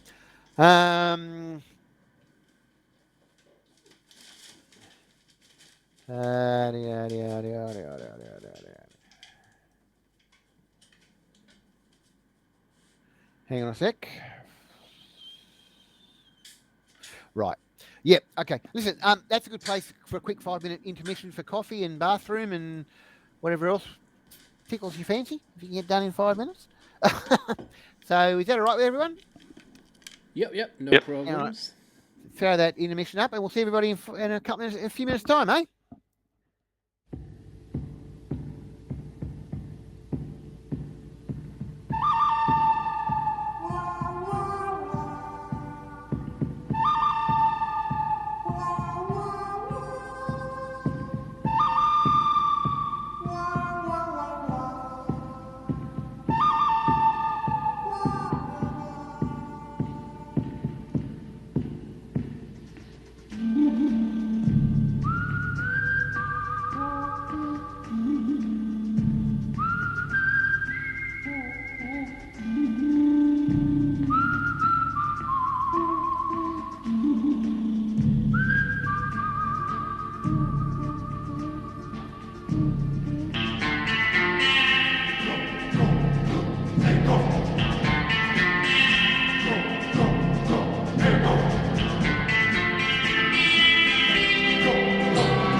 yeah, all right. So I said, Mr. Tinsdale's workshop or building, whatever, is 3 stories tall.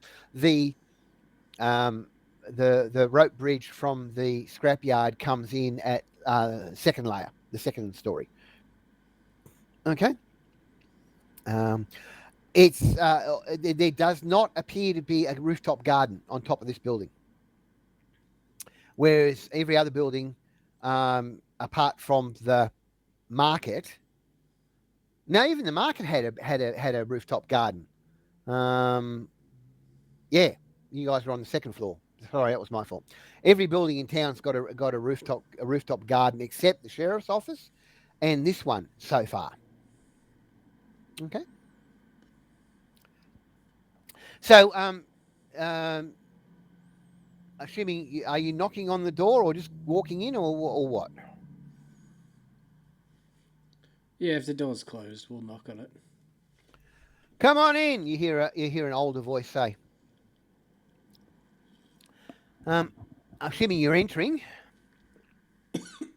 Yes.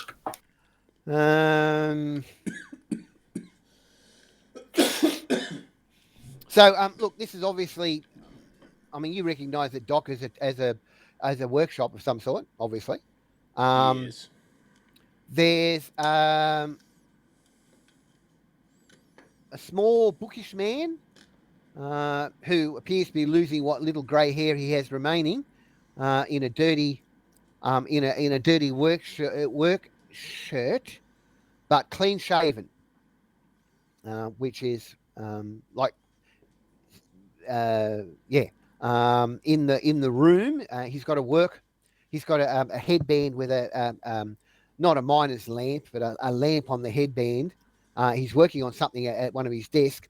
Luke's over on another bench, also working on something. Where as you come in, the older man, he's probably about early to mid 50s, around about your age, Doc. Actually,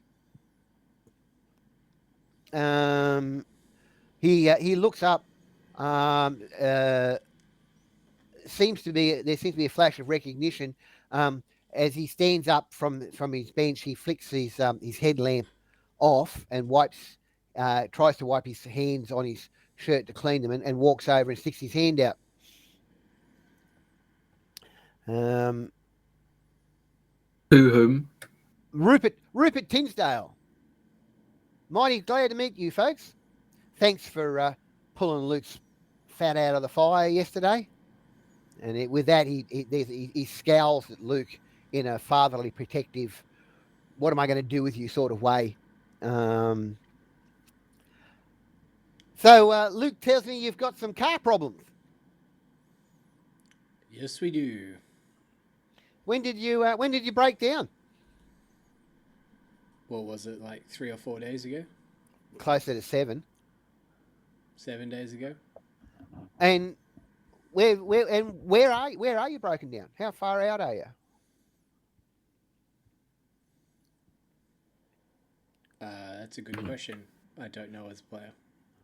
No, A couple of days travel. Yeah, obviously 7 days travel. Now it's you're giving the general bearing to where you did break down, and how you rough bearing, because you're not quite sure, because don't forget you got yourself just a little bit misplaced during your hike through the swamp to get to Baton Rouge in the first place. You see anybody on the way?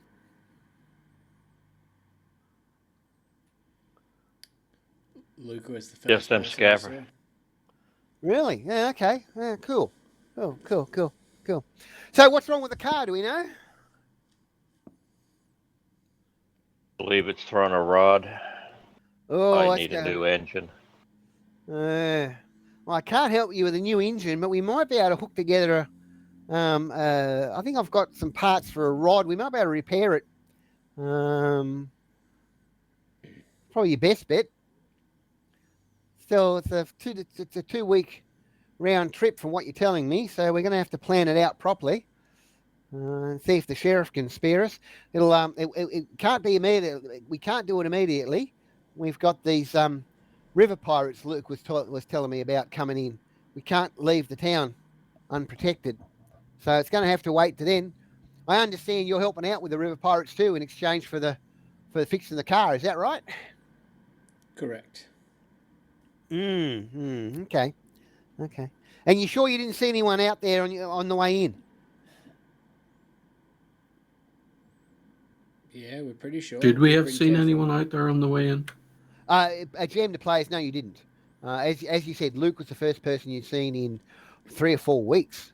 Since you left, not Oil Town itself, but there was a couple of small settler communities you passed through or passed by on the way. But it's been a good 3 weeks, 2 weeks since you left when you broke down, and another week after that. So it's 3 weeks since you saw anyone else. That is not unusual for the Wasted West, of course. And you came straight in from the direction the direction you came in from. You came straight in from that direction. Didn't go anywhere else. Nope. Hmm. Why do you Okay. ask? Well, 3 days ago, I sent a couple of recyclers, Henry Johnson and Bill Clark, into the ruins to attempt to locate one of the city's hospitals. I'd hoped you might have some information on them. Unfortunately, it appears you were on the wrong side of the river. Yeah, we've seen nothing but swamps.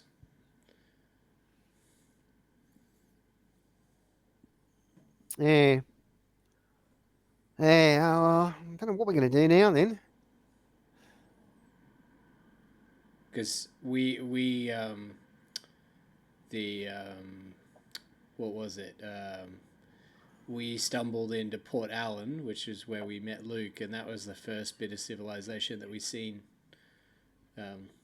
Yeah. since Yeah. Thunby. So we didn't pass any hospitals from what we saw.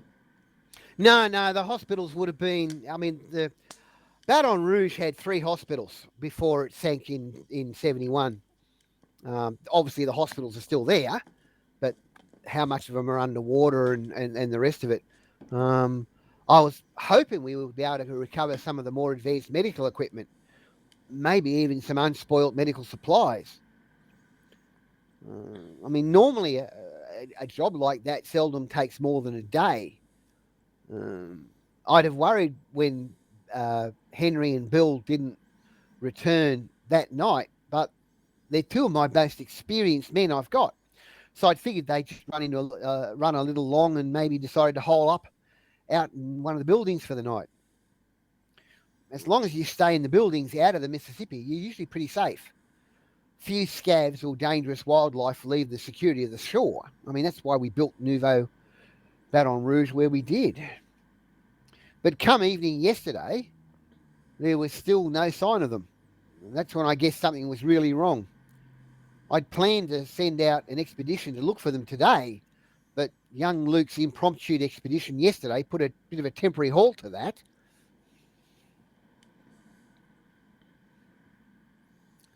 So, I don't know. We'll have to wait and see what happens, I suppose. I hope they're all right. Just on medical supplies, I think Archie would probably get out one of his Junker med packs and say, "You sure you don't want me to teach you how to do this? Because they're quite handy." Can I have a look at that? He says, holding Go it for in. it. He looks it over and examines it and goes, Junker Tech, isn't it? Yes. Yeah. Don't put much faith in the pseudosciences. I believe in the true and the tried and true. I'm sure it works quite well, but no, no thanks. He says, handing it back. Okay. Suit yourself. That was the test, so I guess that's good to know. I figured that's what you're doing. Yeah. So no, you get the impression he's not a junker. Yeah. So Yes. Yes. So I would just sort of be admiring his handiwork. Was it you who felled all those buildings to build this weir, this levee around the city? Well, it wasn't me alone, but yeah, we certainly did drop them, drop the buildings. Some I was a nice work. well, thank you very much. No, I was a civil engineer for the Confederate government before Judgment Day. So I'm pretty good at dropping things where I need to drop them, he says, with a wry smile. So, and of course, it's proved useful afterwards. Do you have any worries about the fortification here that we can shore up before? No, not the Potential pirate fortification. issues. No. Oh, no, I think we're pretty right. I mean, Luke mentioned something about a cannon, but I don't know whether they're going to be able to get their boat close enough in to use a cannon. No, look, it's not the fortifications. It's the manpower. That's what we need.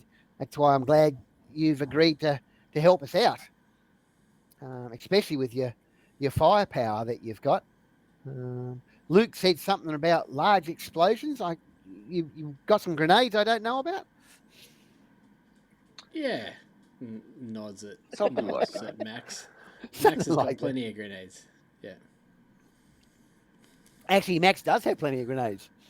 Correct. Yep. Every time Probably has too many. Yeah, every time that's said about the grenades, I think of the scene from Serenity, where Jane and the others are being chased by the bad guys whose name I can't remember. And he goes, Reavers, and he goes, geez, it would have been nice if we had some grenades about now, after being told to leave the grenades behind. Good film, though. But yeah, as a player, you know the scene I'm talking about? Yes. Yeah. Anyway, as a player, I'm figuring that a man of engineering that scoffs at junk attack is probably not ready for a purple doomsayer. Well, I'm wondering how much prophesizing the purple doomsayer is going to be doing. That's one of the core tenets. Don't forget, Edwin. Or should I say, Taylor? Yep. Dear. Okay. So I mean that's good, but you don't have any. You haven't managed to scavenge any heavy weapons or artillery around the place. Well, there's the. Hang on. There's the anti-aircraft gun, but we've got no ammo for it. Oh yeah. What? Where's this anti-aircraft gun? I might be able to make you some ammo for that. Maybe we'll see. It's in the junkyard. We took it off the sunken hull of the CSS Kidd. Anyone with any sort of military background is entitled to a general knowledge roll on that one. Oh, I don't think Archie does. No. No, but I'm looking at some of the others. I'm looking at Six and Max in particular, and I don't know about Jesse. No, Jesse was a circus performer. No, fair enough. Max, you want to? You're talking Navy, aren't you? I am, but you're still entitled to. I mean, it's military, so you're still entitled to a knowledge roll if you want to take it. All right. That's just that'd be like common knowledge, not. Well, it's military knowledge if you've got military knowledge.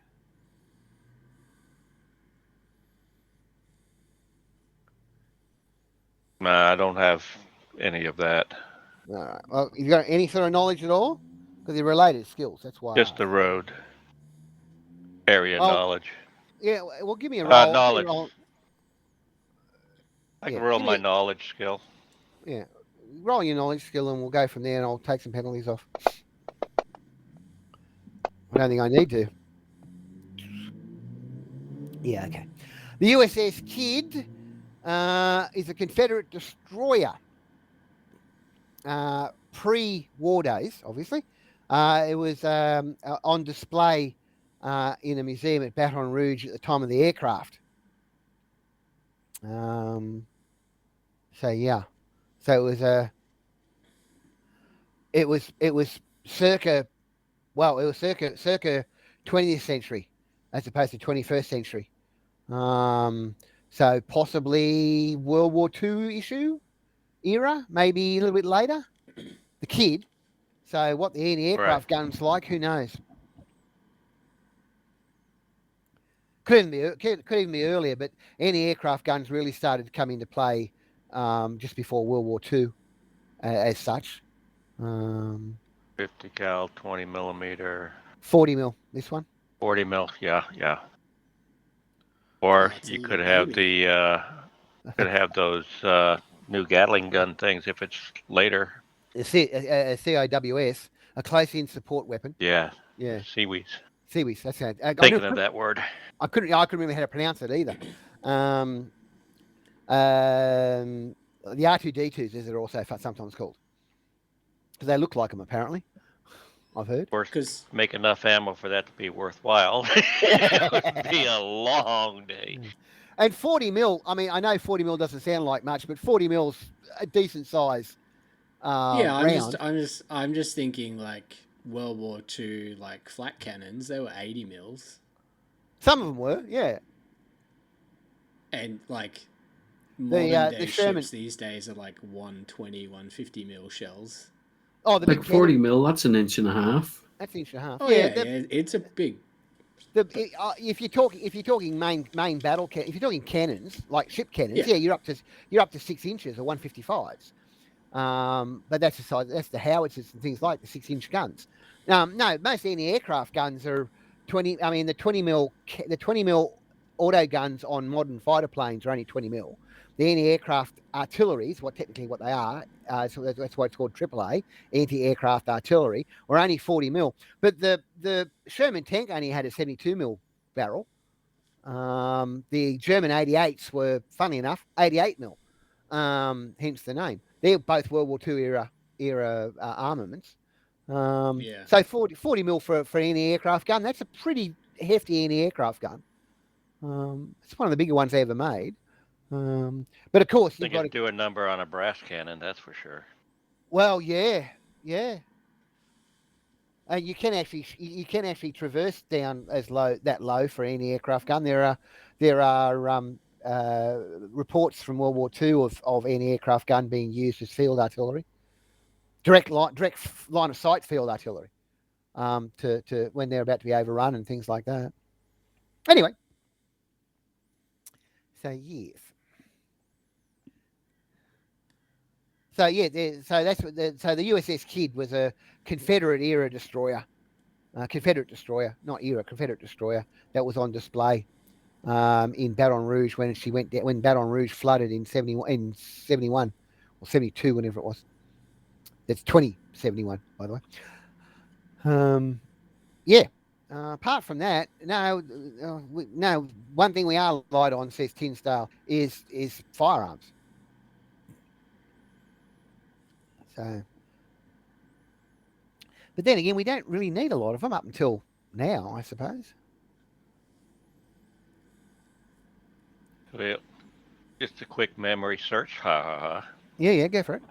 DD-661 is Fletcher-class destroyer, which I think is closer to the World War II one, but there was also a USS Kidd DDG-100, which is the Aegis guided missile destroyer. No, it ain't an Aegis. It's pre-Aegis. I'll tell you that now. So it'd be the first one you mentioned. Yep, 661. You're looking up the web, the Google, yep. aren't you? Yep. Yeah, I had the role to do that. I know. That's why I let you do it.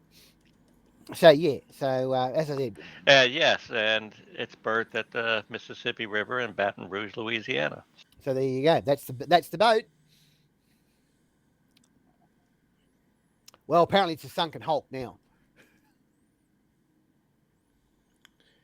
So just for my player edification, I've got 50 mg ammo as size 2, And the 40mm would be about 3.3 times that size, right?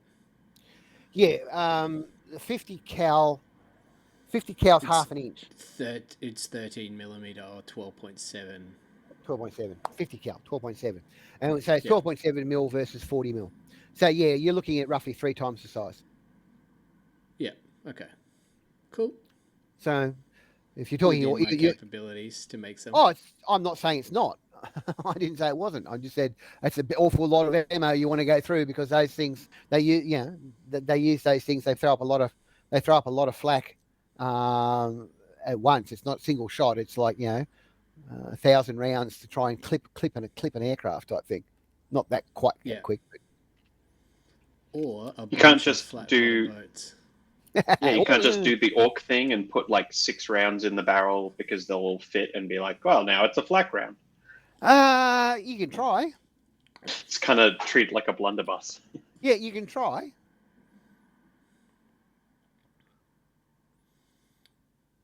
If you wanted to. So, as preserved, just for background information, there are 14 40mm AA guns and 12 20mm AA guns. There you go. Well, it's one of the 40 mils that they've managed to recover.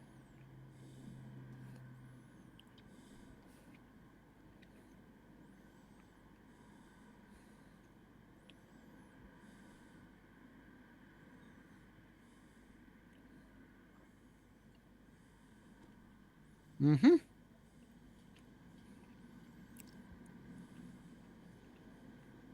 So it's kind of scary how you can find so much real world stuff about what we're doing in this far future. Well, it's alternate. Yeah. So a lot of it would be very, very close. Obviously, some of it's not. The fact that the Confederacy is still there. The Civil War was not won by either side, really. Sort of more or less petered out. And both the North and the South were on different. They were allies at some points during the history and enemies at other side. I mean, the Northern Alliance and the Southern Alliance. The South was on the Southern Alliance, the North was on the Northern Alliance side of that line. Yeah, the Mason-Dixon Wall exists as opposed to the Mason-Dixon line. They built a wall along the damn thing at some stage over the years, like the Berlin Wall, effectively. Some of it's even still standing today, apparently. If you ever get that far east, and that's not recommended because apparently everything east of the Mississippi River is pretty much Deadsville, and I mean walking Deadsville.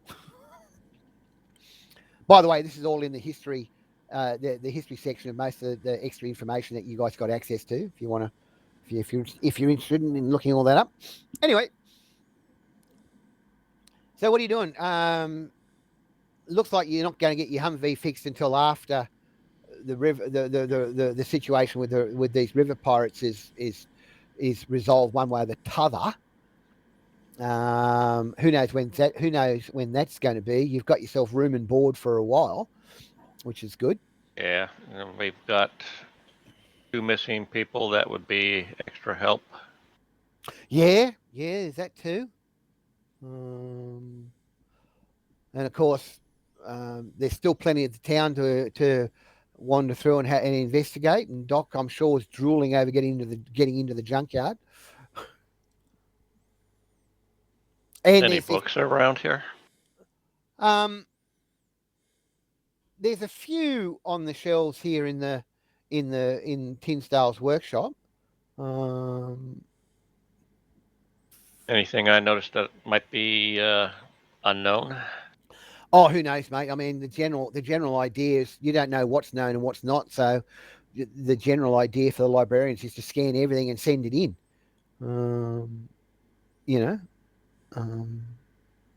That would be what would be done generally. Well, then we're going to be hanging around here waiting on river pirates. You have a problem if I was to scan some of your books for posterity's sake? What do you Won't mean? damage them or anything. Can I ask why? He says. That's kind of a thing I do. You get the impression he's never heard of the librarians. This might be a. That's weird. Well, not really. Not if they're cut off.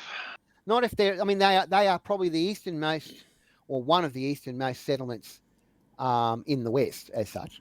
The librarians are back in California. So, I mean, the librarians have been around for a few years, but they haven't been around for the entire 13 years of since Judgment Day. So maybe word hasn't got this far yet. I mean, put it this way, Oil Town back in Texas, which isn't that far away, really. They don't have one yet. Well, they do. They're in negotiations to put a branch office in. So, I mean, they don't have one yet.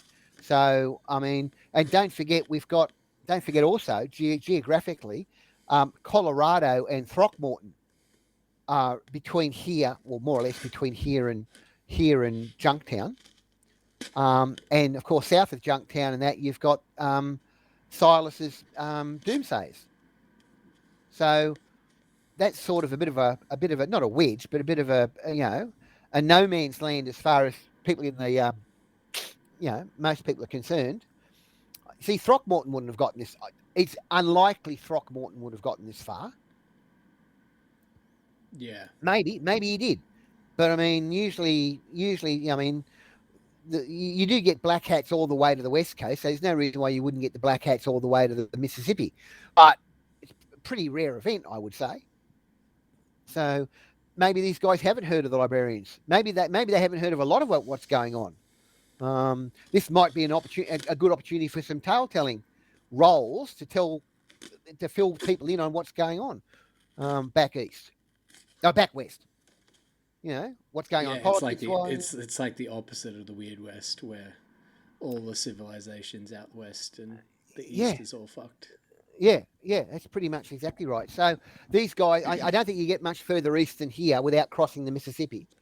And as I said, from what everybody knows of east of the Mississippi, it's a dead land. It's literally a dead land. It's full of walking dead, and all the once the reckoners crossed over the Mississippi, basically not much else was heard from east of the Mississippi ever since, and that was 13 years ago. No one knows what the reckoners are doing, but if what happened when the reckoners traveled through the wasted West is any indication, with all those people, I mean, let's face it, something like 70 to 80% of the population of the US lives east of the Mississippi. That sounds about right, isn't it, Ben? Isn't it, James? Yeah. Yeah. So imagine what the reckoners and the undead would do back there. I mean, the whole place literally is an necropolis, is what the belief is. And don't forget, there is a mob called the River Watch, which are strung out along the Mississippi, specifically there to warn the West if the undead hordes start coming this way. So most people believe that anything east of the Mississippi is just gone in terms of life.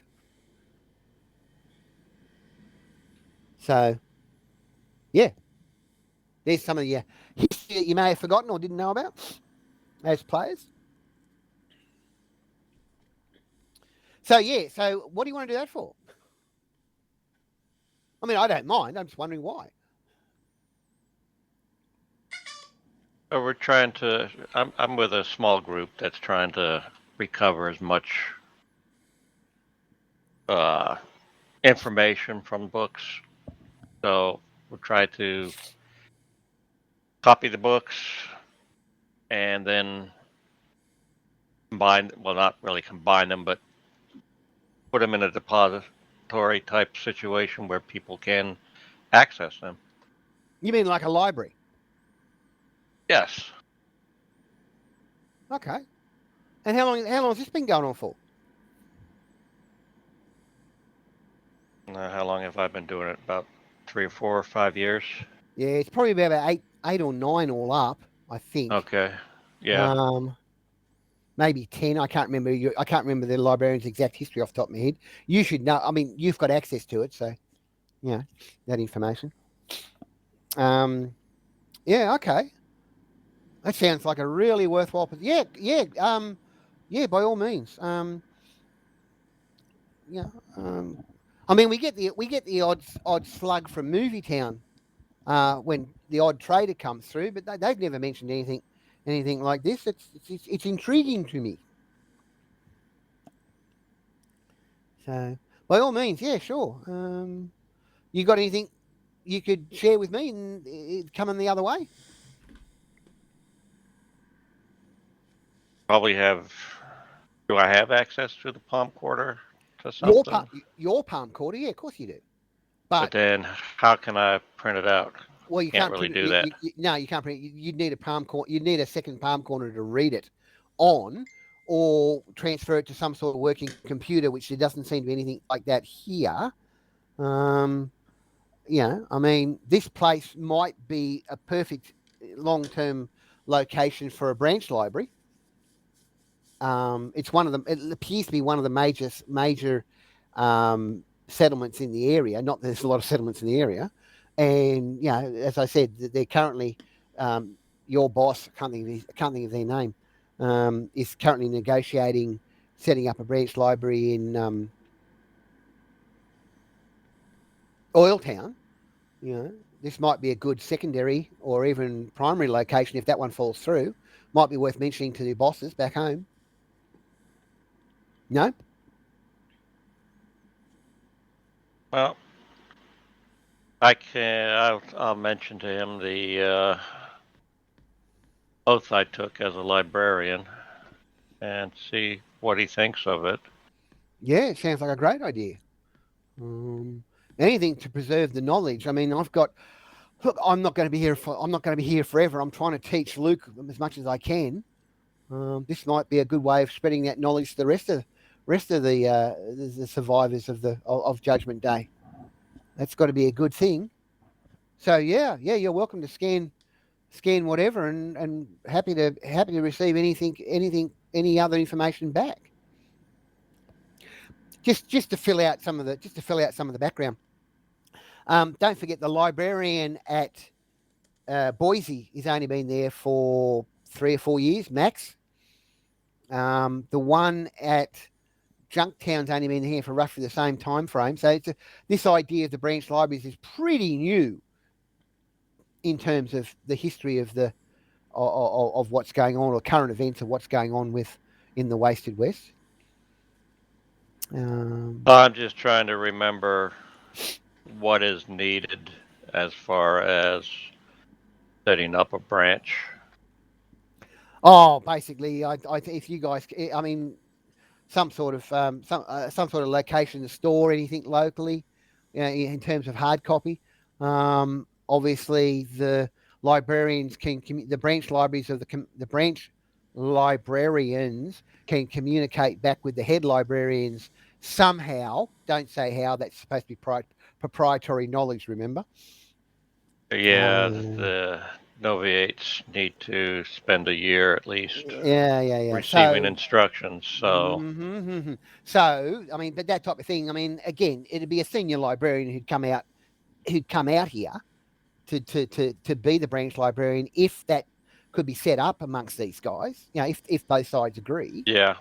But this is again, I will spend my time while I'm copying the books and then explaining to them the process that could go on to set up a branch here that would allow him access to what the library has.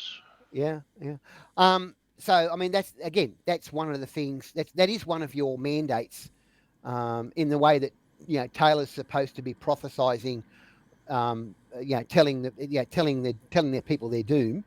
One of the things you're supposed to be doing is not only recovering books, but when the opportunity arrives, seeing about setting up a branch office in likely locations. And this isn't a bad one, or at least it appears to be at this stage, assuming it survives.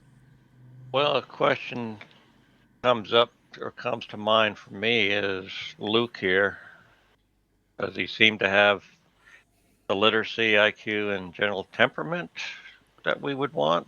Well, look, it's possible.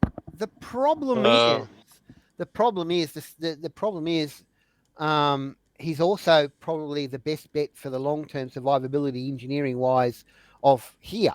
So whether you want to, Right. whether you But if want he's to recruit him or not, is another question. but as a librarian, he would have Possibly. reason to be. He would be a good go-between here. Yeah, look, it's certainly Yeah. possible, and certainly something worth exploring at a later date, probably. Yeah, like I said, I'll explain these things to him and say, just say that, The trouble is, Luke would have to go back, back Right. and apprentice. You're probably better off getting a senior librarian here and getting Luke to apprentice under both them. Tinsdale and the librarian here, if you're going to do it. But that would mean they would have to accept somebody else in here. But Yeah, we can that's work right. on that if they want to. So Yeah, well, yeah. As I said, Tinsdale seems pretty good with the idea of sharing the knowledge and all that, and obviously better contact with the rest of the Wasted West is good. It would be a good thing for just about everybody. Yeah. Anyway, something to think about. I'm going to assume you're going to be doing the copying and this talking during some downtime, as such. Not right now. That'll work. Yeah. So, what do you guys want to do now? Continue talking to Tinsdale about stuff, or continue exploring, or what do you want to do? Because it's still only mid-morning. Yeah, it's still pretty early in the daytime, as such. Yeah, I mean, it seems like we've really only hit like 3 or 4 buildings, and there was a lot more to have a look at. So it might be worth having a look around. Oh, by the way, I should have mentioned this earlier, Doc. Yes. You junker, you. Yes. Look, this area is it's cluttered. Obviously, most of these places are. You know, workshops are like. I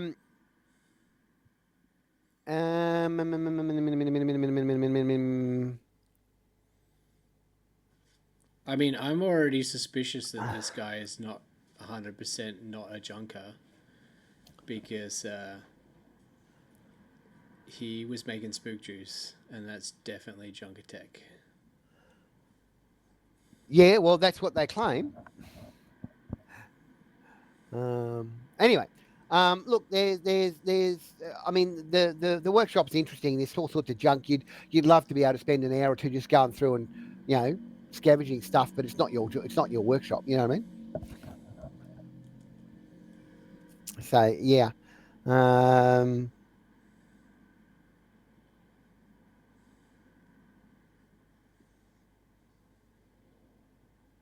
Can a 40 mil aircraft gun like that be converted to fire single shots? If that's what, well, rather than splurging thousands of rounds a minute or whatever it does. Yeah, it's not that many rounds. I was being a little bit facetious as I said that. Yeah, look, I mean the fact. I mean, think of it like a very large machine gun. All right, which is technically what it is, really. If you put a single round in a machine gun, it'll fire that round and then it'll wait for the next round. It's like when you fire the very last round out of a machine gun, it will stop waiting. So yeah, there's no conversion need to happen. It just means you've got to reload every time you want a shot, or you load up. See what they normally do? They've normally got a magazine clip that's about a foot long, give or take, maybe not quite that long. Holds maybe 30. Holds maybe 50 to 100 rounds, and you slot it in, fire those rounds off, and then grab another one and slot it in and fire those rounds off. That's generally how they work, and usually that's anti-aircraft guns. Sometimes they're multi-barrels, not Gatling gun size, but individual barrels with individual guns mounted together side by side. Sometimes I'm thinking, is it not true? No, I know very little about guns. That's right. When you have a hand semi-automatic, you can switch that between like single shot and small burst. You can. That's a handgun. Most machine guns don't have that, and certainly any aircraft cannon don't have that either. Yeah, so I'm asking, could it be added? Yeah, probably could, but why bother? Just simply load a single round up. Just Because fire one loud. I mean, it's slightly ammunition's very, slower. very scarce, and firing a single shot is probably something we would want to do. Yeah, I'm not arguing that point. I'm saying instead of loading up a clip of 50, load a single round in, fire it, and then load another single round in. There's no conversion needs to be done in terms of the gun itself. Just simply load one round at a time instead of 100 rounds at a time. That make sense? Yes, but it sounds very slow. Yeah, it's a lot slower. But if you're looking to use this thing to blow up boats and things like that, it's it's probably only if the ammo is ready to go, it'd only be maybe 1 or 2 actions to load the thing if you've got a separate loader. How long is it? It only takes a single action to load a single round into a chamber of a regular gun, so it'd be a single action. It's a little bit slower than loading 100, loading a full clip, or speed loading 3 rounds into a revolver, or a speed load, but it's only a single action in game mechanical terms. Anyway, so you staying. So what's the plan at the moment, then, guys? Keep exploring, I think. All right. Go back to the market. It sounded like there was some other ways to explore from that. Certainly are. From the market, you can go north at second story level. There appears to be a rooftop garden on that one as well. Or you can go down to the water level and walk across a dock area to the largest, tallest building in the township. Might as well keep making our way around the outside and do the big central building last. So go north, I think. Yeah, okay. Just give me. I'm just trying to picture. Oh yeah, okay. Sure. Okay, so you bid Tinsdale goodbye, and head north across the bridges, and then to the scrapyard, and then west from the scrapyard to the market, and then from the market north to the building you're aiming for. Yep. Yeah, I think so. Yeah, all right. Yep. Sorry, without a map, it's kind of like my brain gets a bit. Well, not southeast west. Improve your brain. Dear. Okay, so look, the building you're approaching from north of the market, they look like it looks like an office building. Again, there appears to be some sort of rooftop garden on top.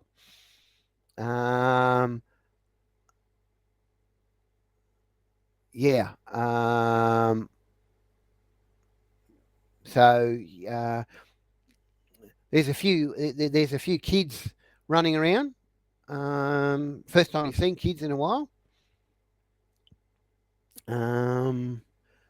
So yeah. Entering into the building. Look, there appears to be they appear to be office buildings, and the large areas what would have been large open plan worker pod areas seem to be cleared out and turned into basic communal areas of some sort. Communal, in one, as you pass through one area, there's a ping pong table, and a couple of kids are playing ping pong, table tennis. And there's a few ratty, scatty couches floating around. Looking down some of the corridors leading off these larger areas, you get the distinct impression that a lot of the offices have been turned into family quarters. And at one stage, a woman comes out of a bathroom, and you can hear running water. Sounds like they've got a working sewage system as well. She nods at you as she passes you in in the hallway. She's got a bit of a quizzical look on her face. It's like, what are you doing? Who are you? What are you doing? But it's not aggressive. It's just like, haven't seen you before type look in that regard. Yeah. So yeah. But if this was an office building and the offices have been turned into living quarters, then obviously office suites would be family living area, and individual offices might be for individuals or couples before they have kids. So yeah. Okay, so it's like living quarters. Yeah, pretty much. Cool. Anybody looks interesting to talk to? No, not really. I mean, they pretty seem like most survivor communities. This one just happens to be on stilts as opposed to somewhere else. There is another from. Oh, by the way, from this building, you're up. It's one of the most This is one of the most northern buildings. You can see the north rock wall, and yes, there is a guard post on the northern gap in the wall. So and yeah, that's so you can see that way. There's also a rope, another rope bridge leading back across to the west, where that really big central building of the complex is.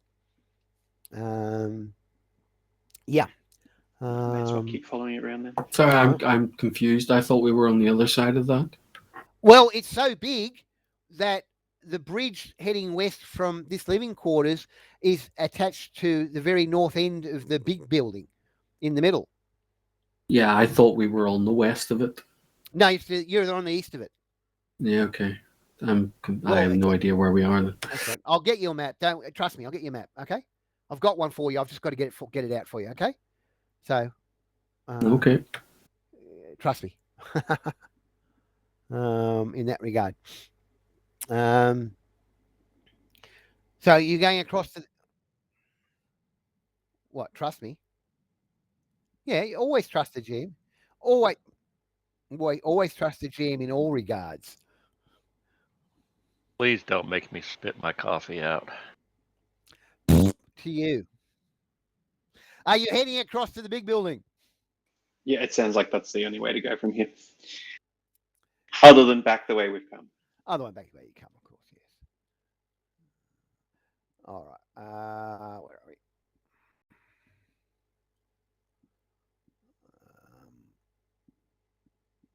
So this one's actually 5 stories above water level. Okay.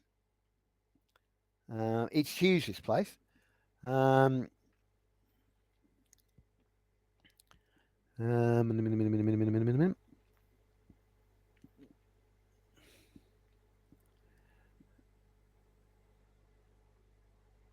Okay, so you come in again, like most of these buildings, you come in at about the second story. Okay. The second story, come in at this one actually comes in at the third story, I should say. Yeah. On the third story up, there's a large area set up with seating. Look, it's almost like an auditorium. At the moment, it appears to be arranged in such a way that you could swear it was a classroom, although there's no kids here; they're all out playing.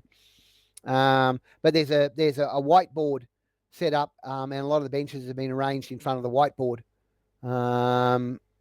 Yeah. Yeah.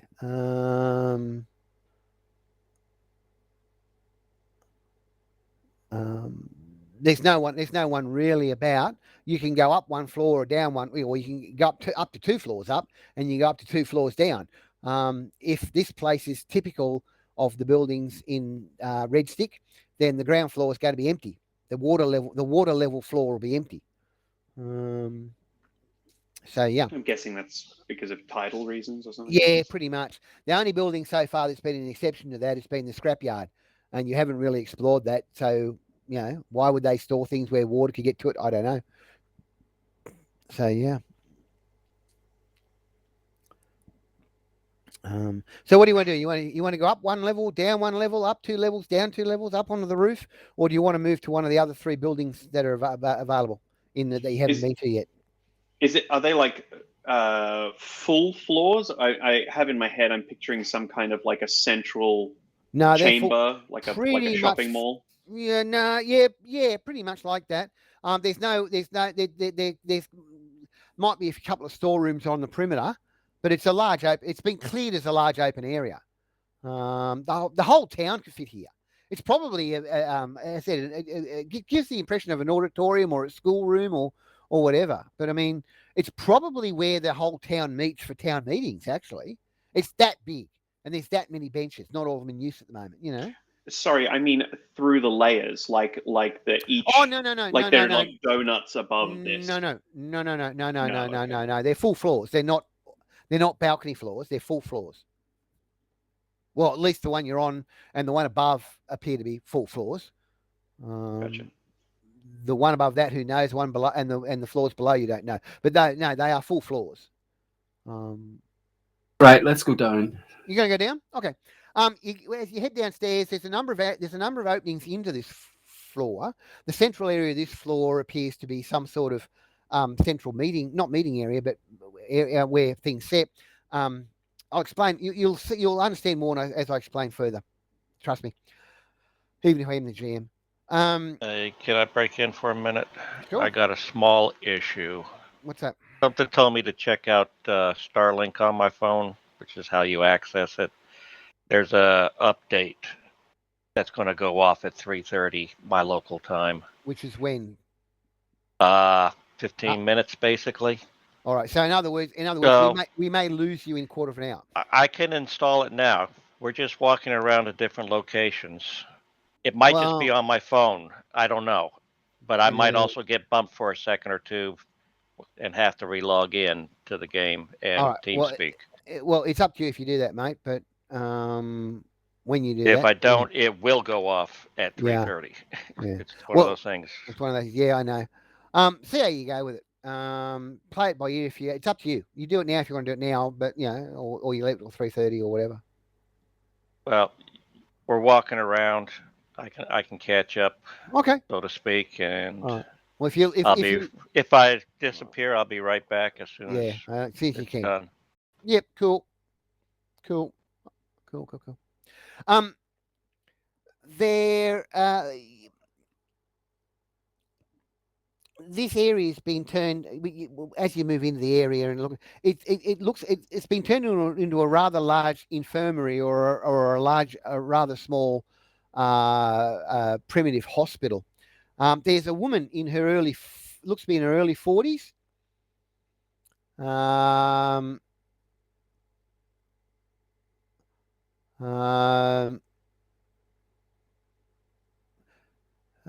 She looks up as you come in and gruffly says, "What do you want?"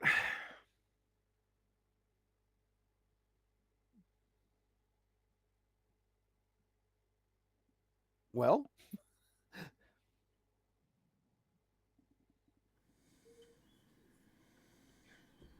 just looking User around. in your channel timed out. Oh, yeah. Hey. Yeah. Well, we thought it might happen. Go on. What was up? Yeah. Just looking around, introducing ourselves to the town. Janice Rawls. I'm the town medic. And the way she says medic's got a military overtone to it. Perhaps she was one before the war? Oh, yeah. Anyone hurt? She says. Which sort of goes against the gruff exterior. Maybe user entered your channel. Maybe it's for a bit of show. Maybe. Janice Rawls is the name.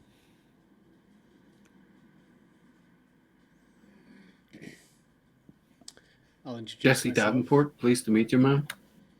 Mm-hmm. So, do you need are you hurt? Not presently. Thank you. Do you have many people hurt here? Enough to set up the hospital.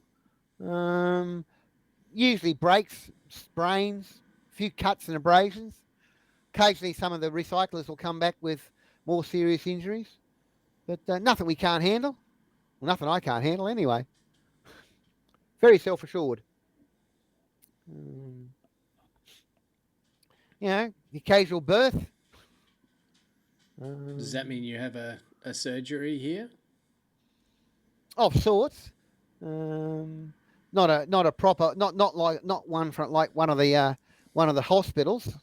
That's why we've sent a couple of our recyclers out recently to try and get some of the more medically inclined equipment.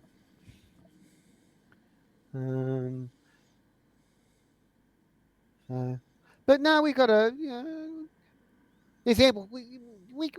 I can treat most things. Some more. I don't have a machine that goes ping, for example, or X-ray machines or things like that. I mean, if we get an X-ray machine, that'd be fantastic. If we can salvage one of those, that would be fantastic. That's why them guys were looking for in the hospital. Well, that and other supplies and things like that. This is GM to play. Yeah. Yeah. Are you going to test her for? Are you going to test to see if she's a tinker? She's a junker, I should say. No. Oh dear. So, what brings you folks to Red Stick? She says. She asks. We bumped into poor Luke and saved his ass, and got roped into helping you all for these swamp pirates that everybody keeps talking about. Luke got himself into trouble again, did he? Why does that not surprise me? He's a good kid, but he's way too naive to be out on his own. I don't know. Do you have any idea what he was doing out there? Well, if I know Luke, he was out scavenging by himself, which he shouldn't be doing. Still, but he was in an area that was already very scavenged, and there was nothing more to scavenge. Well, that I couldn't tell you.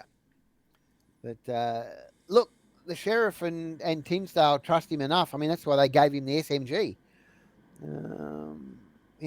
It's not like not gave him, I should say, let him keep after he found the SMG. Ah, yeah, okay, that makes more sense now. Mm-hmm. He's not particularly good shot with that thing. Oh, okay, GM to play. That's not that fair. He was being swamped. He was on the run, and he was being swamped, and he hasn't had the training you guys have had. He wasn't bad. Exactly. He's not a very good shot. Well, if you're not a good shot, having either a shotgun or a submachine gun is probably the best thing to do. Yeah, exactly. It's true. That's true. Unlike a certain sniper with his, her, or its sniper rifle. You're awful quiet, Six. Anyway, so it looks like I'm assuming you're going to talk to Janice for a little while. She is ex-military. She got out just before the Big Bang came, and she was a medic. So she's seen enough to do some battle. She's had enough hands-on experience with battlefield injuries. That she's probably very good at what she does here. Doing things like kidney transplants and things like that, probably not going to cut it. But then again, there's not many people around who can do things like that these days, at all, anywhere. And not many donors. Well, plenty of donors, but I don't know if you want to risk taking it from them. You know what I mean? Look, if you guys know anything about survival in communities in the West, the town doctor is usually one of the very, very, very important people. So, you lose the doctor, that doesn't bode well for the community as a whole. So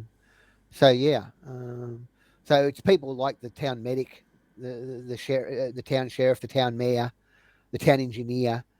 People like that usually are, if not leaders, certainly very well thought of in communities like this. So yeah.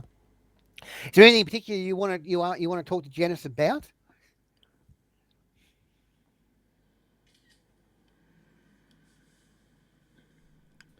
I'll take that as a no. I don't think so. Oh, that's cool. That's cool. All right. So, you're heading down to the first level water level, or are you heading up to the fourth end or fifth or roof? Let's just go down and make sure that there is nothing on the ground floor. Yeah. It's pretty easy to see. You go down the emergency fire exit stairwell, which is how people get around in this building. No, it's pretty empty, and it's pretty empty for the obvious reasons. Yeah, that's where it'd flood if the water levels go up. And let's go up to the floor above the auditorium. All right. Well, the floor above the auditorium, it looks like it's been made into some sort of theatre. There is a projector. Movie night. Slug projector. There's two projectors, actually. There's a slug projector. There's also an old 40mm film projector, 70mm film projector. Cinema projector. Where the power comes from, who knows, although you've probably got a good idea. There's a lot of old films, a lot of old celluloid films, like a dozen or more, 3 dozen or more, quite a few. Okay. Is it possible for the palm quarter to read those somehow?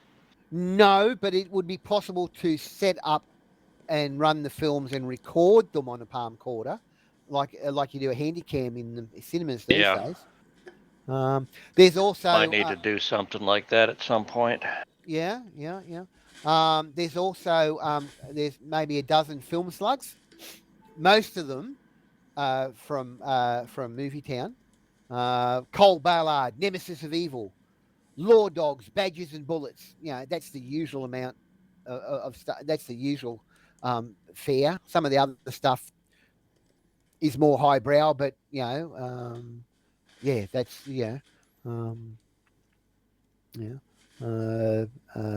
Stephen, founder of the Templars, and things like that.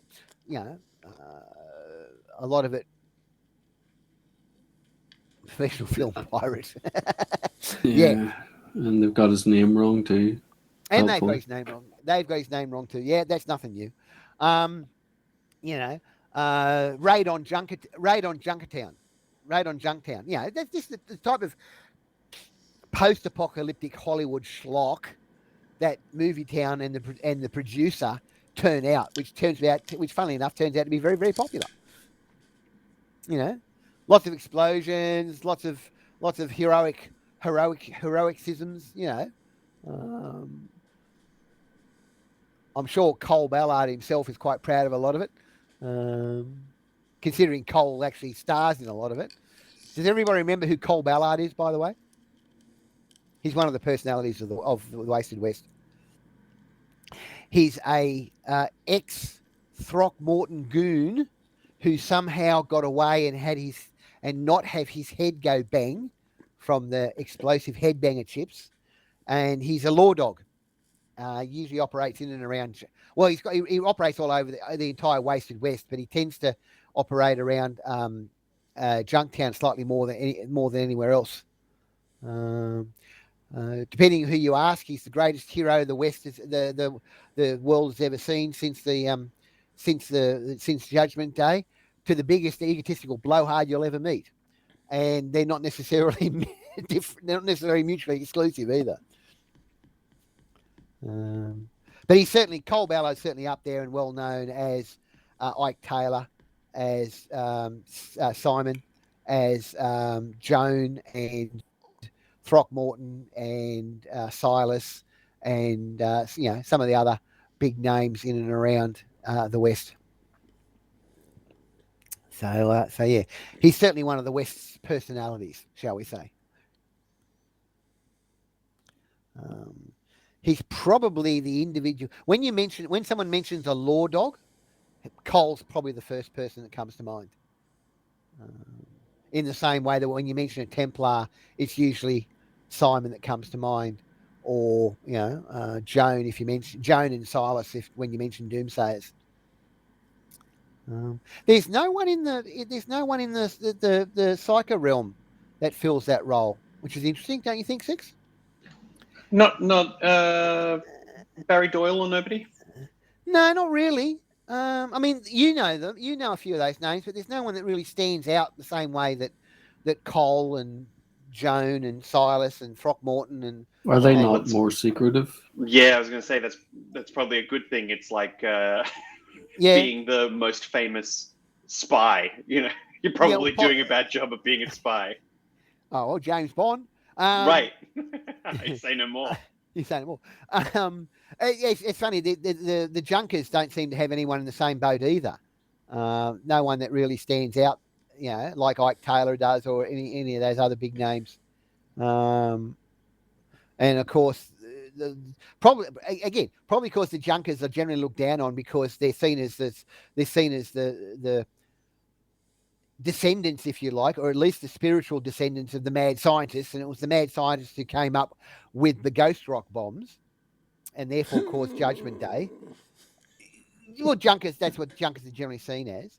The Psychers generally, were back on Earth were certainly infiltration and spies. They were more combat orientated on far away. Breaking up for anybody else? Am I breaking up? Am I? User in your channel timed out. No. Who'd we lose? Was it Hacks? You lost Hacks. So yeah, he lost Hacks. He answers his own question. You weren't breaking up for me, so obviously it was his connection was back. Ha ha ha ha ha. Yes. Okay.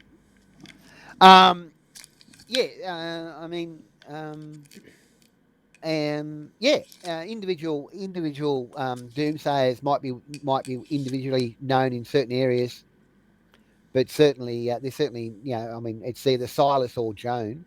It's Simon and Joan the Templar, as opposed to Joan the Doomsayer, who are known for the Templars more than anyone else. But again, that makes sense because you guys aren't really supposed to advertise yourselves, are you, Jesse? Really? Nope. I don't recall the last time Jesse put on his Templar tabard. I do. It was back when you were doing the mad scientist at the guy who was producing all the large entered your veggies. channel. The guy who was doing all the large vegetables. Adventure chapter before last. Oh yes. Remember that? You're back. Who was breaking up, Hacks? You were. Yeah. My internet has a lovely thing where it just occasionally drops out entirely. Yeah, loved it. So as I was saying, and the librarians haven't been around. I mean, individual librarians like the guy, his name I forget, up at Boise Town, that librarian, and the one with Ike Taylor, whose name I also forget. Anyway, So as I said, Cole's one of the personalities of the Wasted West, in the same way that Ike and Simon and Joan, he's the law dog of the West, as opposed to Simon being the Templar of the, you know what I mean? You get the idea, I think. I hope. So anyway, so this room's to project a movie theater, as such. The Max will probably be spending more off time here if you can. Yeah. Don't know how. I mean, you've probably got most of the movie slugs already. In fact, you've almost certainly got all. Yeah, I think you need the celluloid. It's the celluloid ones you'd want to try and recover. Oh well, at least record. Yeah. I don't know if you're going to get through them all while you're here, but it's certainly another reason to suggest maybe a branch library. Possibly. Anyway, so there you go with it all. what do you want to do now, guys? You want to hang around? Do you want to watch a movie? Ha ha ha! Or do you want to Next keep level. Next level. The fifth floor. What is the fifth floor? Is effectively empty. It doesn't look to be in use for anything at all. It's not cleaned out like the first level, where the water would go in. It just doesn't appear to be used much for anything. So it doesn't appear to be used at all for anything much at all. In the same way that the fourth floor of the sheriff's office, where you bedded down last night, it didn't seem to be used for much either, but it was relatively clean. So yeah. So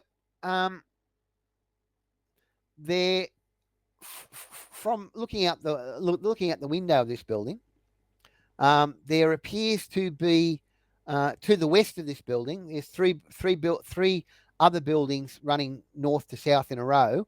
It appears to be 2 office buildings and a car park or parking garage. The parking garage is the southernmost of those 3. Again, they all seem to have gardens on the roof, but the parking garage is particularly large. The other 2 appear to be office buildings. Yeah, so all 3 of them are accessible from here. This appears to be a central location in that regard. Which of those 3, if any, do you want to go to next? Or do you want to go onto the roof of this building and have a really good look around in terms of what's around the town in its entirety? Let's do that. What, go to the roof? Yeah. Yeah. All right. So you make your way up to the roof. Again, there's a garden up there. There's a number of places which would make a particularly good sniping area. 6. Okay, good. You Good to know. You haven't got full sight on all of the town, but you'd have better sight lines up here than anywhere else. Mm-hmm. A lot of nearby buildings have been knocked down, obviously, to form the wall. There are other skyscrapers and tall buildings around the place, overlooking the town, which would be, again, reasonably good sniper positions, but they're a long way away. It'd be particularly, you'd certainly want to scope.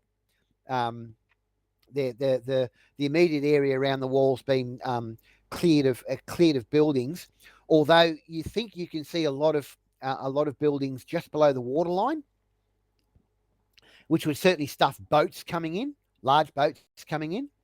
But there's nothing that close that you can stand on around the building. So it looks a pretty defensible place. Whoever's done this has, if they haven't had military training, they may have had paramilitary training. Again, the sheriff is a prime candidate for that, and Janice was in the military, so they've made some pretty good. It's a pretty good defensive positions in terms of a community, a survivor community in that regard.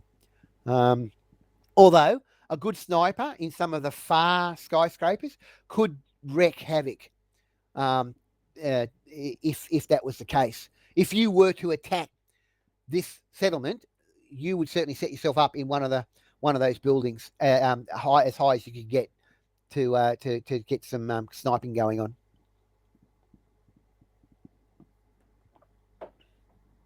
Do those fast skyscrapers do they have much in the way of glass still in their windows, or are they all smashed out?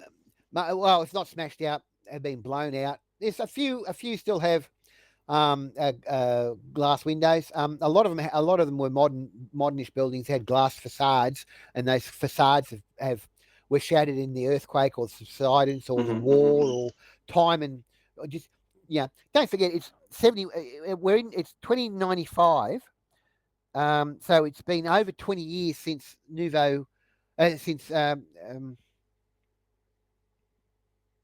Baton Rouge sunk into the river, and then the bombs dropped 13 years ago, or 13 years ago.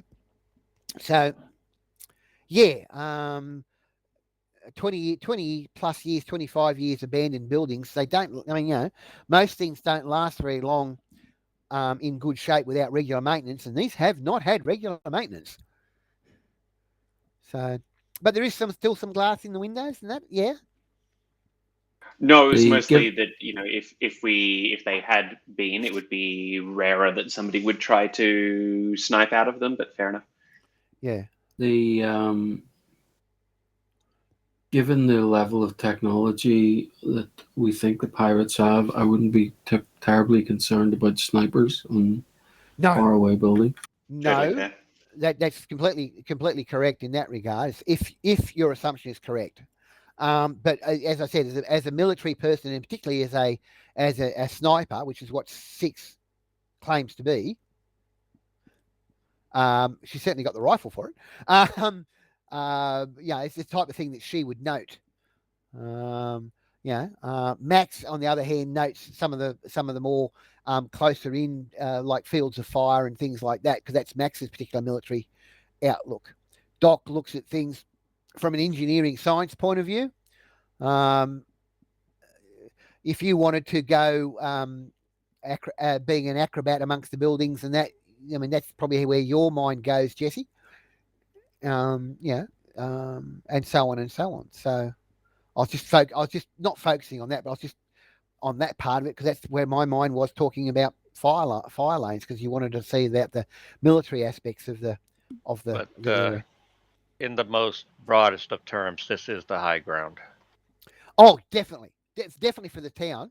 Definitely for the town. You said there's 5 floors and you're on the roof, so you're at least 10, 20, 30, 40, 50 plus feet up off User the in your water. channel timed out. Who'd we lose? Axe again. This is definitely the high ground. This is the highest building of all of them. The docks building is 3 stories. The sheriff's is 4. The office buildings are all 3. Yeah, no, this is definitely the high point of the city. The scrap yard's only 2 stories. This is the high point within a good couple of 100 yards. A good couple of 100 yards. So yeah. You from this location, you can cover both entrances to the town, basically. You can see all 3 from up here. The one to the south, the one to the east, and there is one to the north. So yes, you could cover all 3 entrances from up here. As I said, for 6, because 6 has got a sniper rifle, or Doc with your rail gun. I don't know what the range on your rail gun is, Doc, but I'm assuming it's quite decent. Doc? Yeah, it's 20 range. Yeah. So this is a bit. You got a sight too, haven't you? This would certainly be the place to come. If the town was for you 2 guys, if it was going to be attacked. Because that's where your strengths lie, up high with your rifles. So yeah.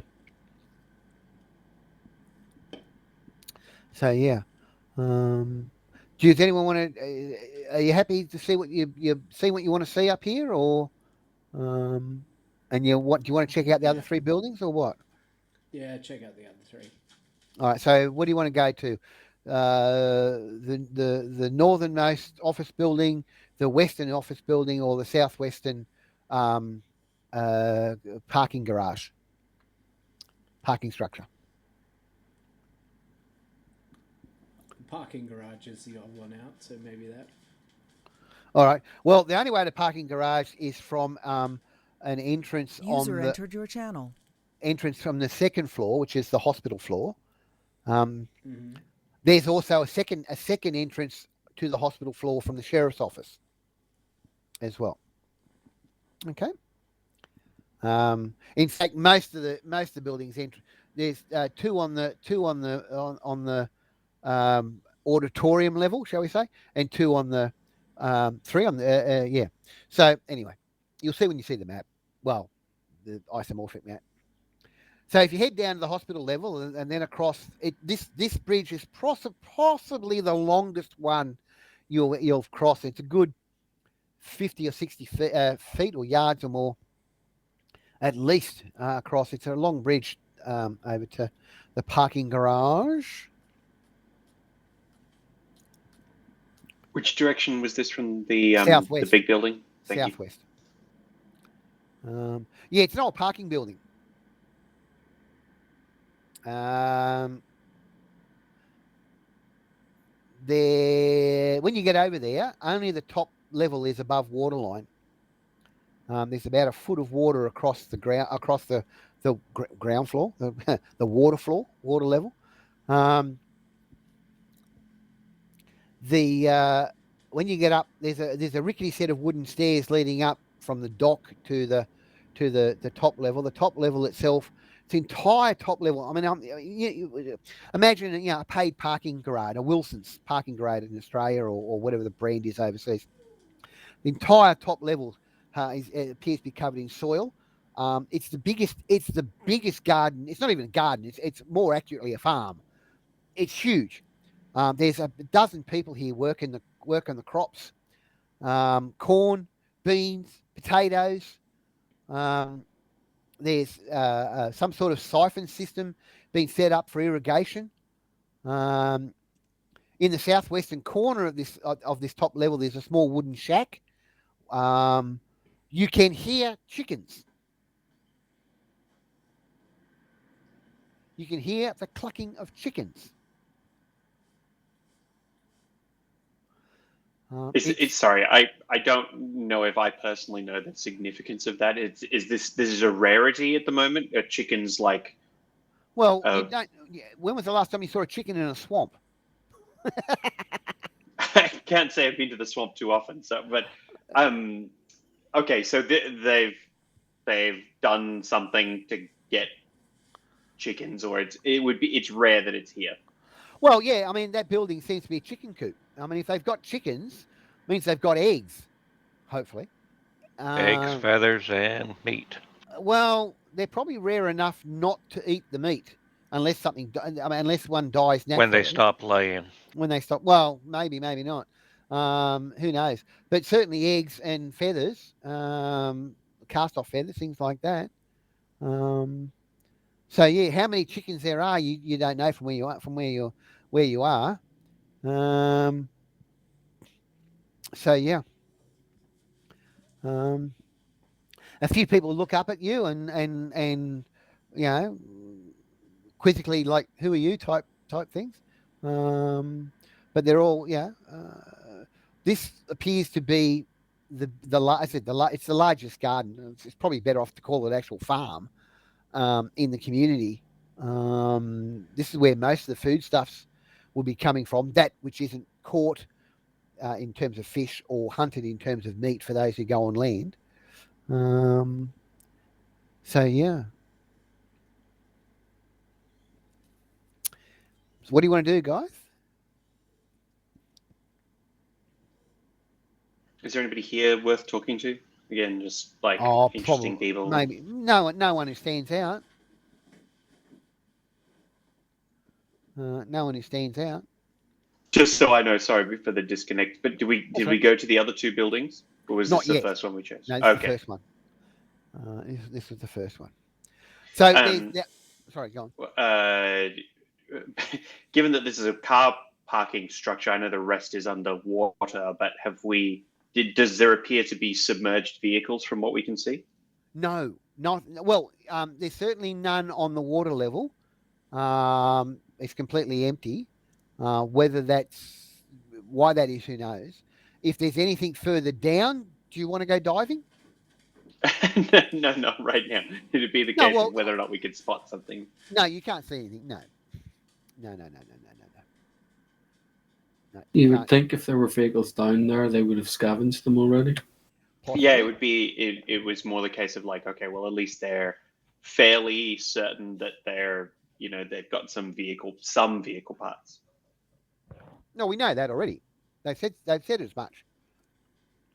Yeah, I mean, it'd be whether or not there's anything that we could grab as like backup things. Oh, yeah. No, well, maybe. Who knows? But no vehicles that you can see. So yeah. So where do you want to go to next, if anywhere?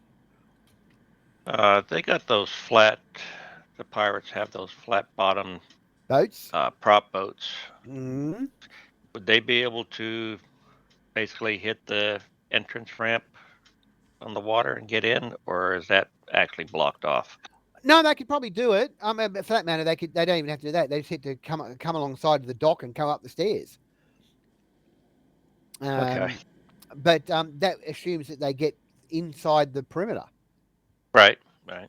But that, I mean, it can be done. Obviously, getting inside the perimeter. So yeah.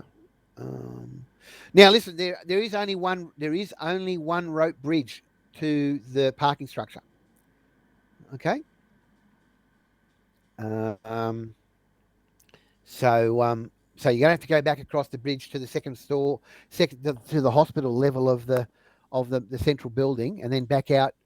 And it looks like that the northwesternmost office building is only connected to the westernmost office building, which is then connected to the hospital level.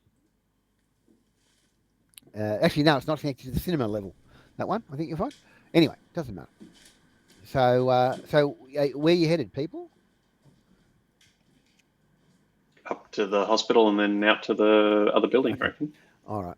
Well, that westernmost office building again, it gives you the distinct impression that it's living quarters for the town folk. It's offices have been there's a communal area on the 2 floors because they're 3 stories tall, but the bottom one, of course, is not occupied.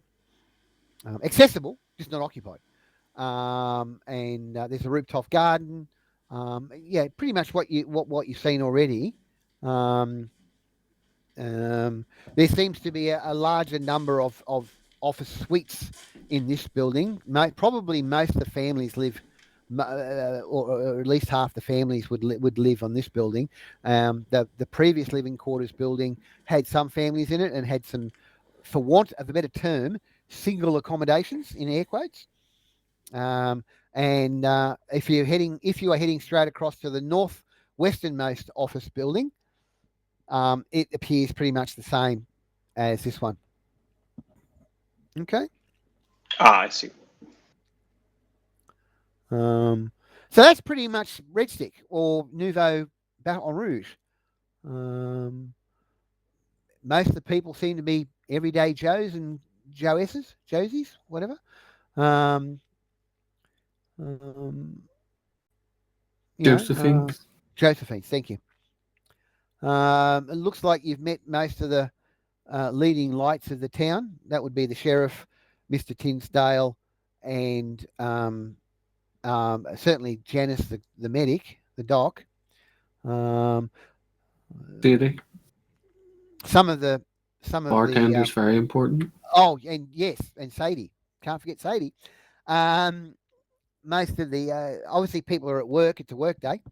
Some of the there could be reclaimers out reclaiming things as well, and there's people working, as I said, attending the gardens and the farm, and there's people over in the scrap yard going through some of the scrap and sorting that out and things like that.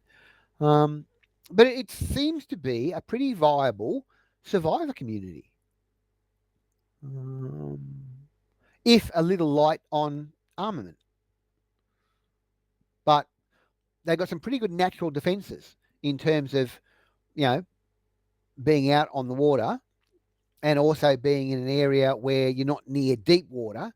So a lot of the big river nasties can't get in close enough. It seems like a pretty good place. I don't know whether you want to settle down here or not, but whatever. Lunchtime comes and goes. You manage to snag yourself. There's some cold cuts of rabbit. God knows where they got that from, but probably someone was hunting somewhere. And a fried egg each for lunch, and some more fruit and veggies. I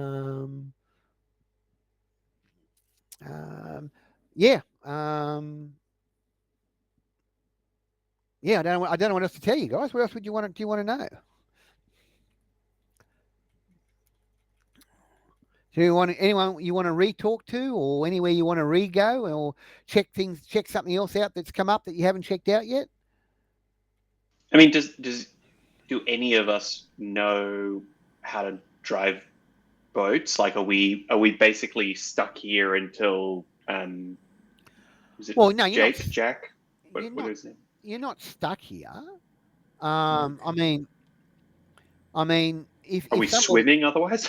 well, no, but I mean, you don't have to have skill in boat to use a boat. It's just you might take you twice as long to get somewhere. Yeah.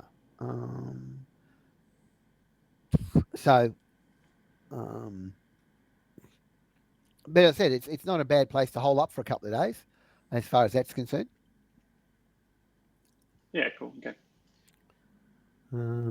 Help out around town, maybe. Seeing anyone, seeing if Tinsdale needs any help with the engineering. Well, Max has her hands full with scanning books and Yeah, movies. yeah. Did you want to check out that 40mm anti-aircraft cannon? It's probably a good idea. Okay.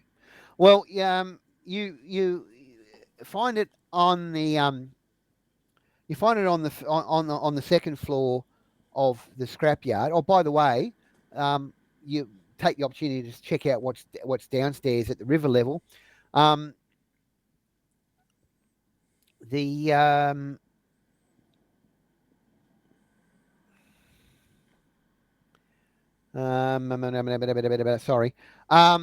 There's a lot of large items down there. Water tanks, empty gas cylinders, sheet metal, piping, large pieces of wood. The one thing you realise they've all got in common, apart from being large, is that they're all resistant to water damage. Yeah, which makes sense. As such. There's nothing delicate, electronic, or anything else like that down there. On the second floor, there's a lot of, for want of a better term, more high-tech stuff. There's some TVs, ruined television sets. You note a few refrigerator coils, electrical wiring, and there's rows and rows of shelving in here. There's all sorts of crap in here. At the eastern end of the building, you find the 40mm cannon. Yeah. Do you want to? You said you had gunsmithing, didn't you, I do. Archie? Yes, I do. Yeah. Well, probably a gunsmithing role would be appropriate to check this thing out, with or without the help of a browser.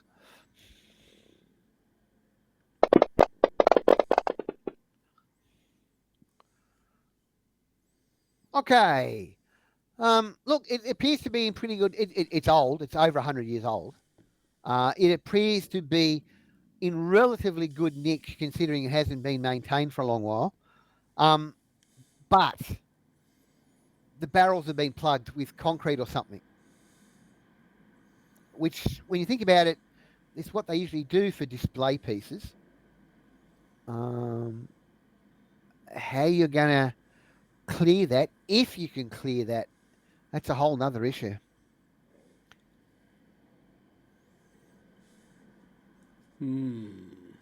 Yeah, okay.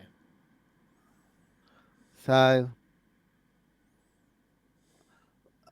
I mean, generally, it's known as. I mean, in the olden days, it was known as spiking the guns. You render the damn things useless by hammering a metal spike in the gunpowder slot on the breech loaders. These, for more modern weapons, they generally pour concrete down the barrel and seal them up, or weld them up, weld solid pieces of metal down the barrel, or pour acid down the barrel to wreck the rifling or whatever. They generally make them useless when they put them on display. Stops people coming in and stealing them. one of the things you're going to find here in America, because there's lots of them laying around as memorials. The breech blocks are welded. Yeah, well, this one's got concrete as well, so yeah. Which makes you wonder what happened with the cannon that the river pirates found. How'd they get that working? Brass cannon, you could probably get that from any battlefield, Civil War type. Yeah, but if the barrel was filled, yeah. and I'm trying to think. I'm not sure if they really are, because I- they're basically they are locked down, like in a concrete pad type of thing. I know we've got a lot of the we've got. I mean, it's not quite the same. There's quite a few World War One field artillery pieces used in the same way around Australia for memorials and things like that. There's even there's a Matilda, which is a World War II tank. There's a Matilda tank on display down in a place called Singleton, which is a couple of hours south of where I am. You can actually climb inside it, but the breech has been welded shut, as you said. Yeah, so yes. Anyway, so I don't know if you want to think about getting this anti-aircraft gun operational again, mate. But it's a big job. Probably more than you've got time for, really. It does seem that way. Yeah. Which is a shame because 40 mil guns, 40 mil cannons, good for anyone, unless you're on the receiving end of it.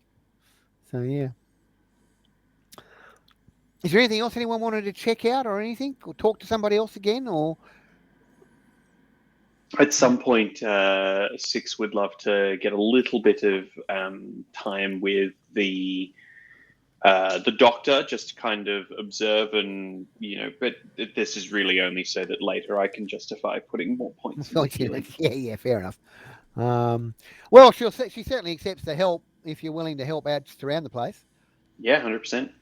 All right. I mean, I have like flesh knit and stuff as well. I don't know if if we look the other way from the psycho power stuff.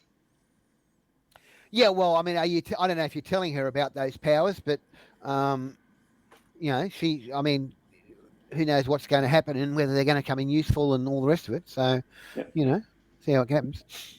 So you're in the hospital, Doc. Although Hax, Archie has medicine too, so he can just teach you.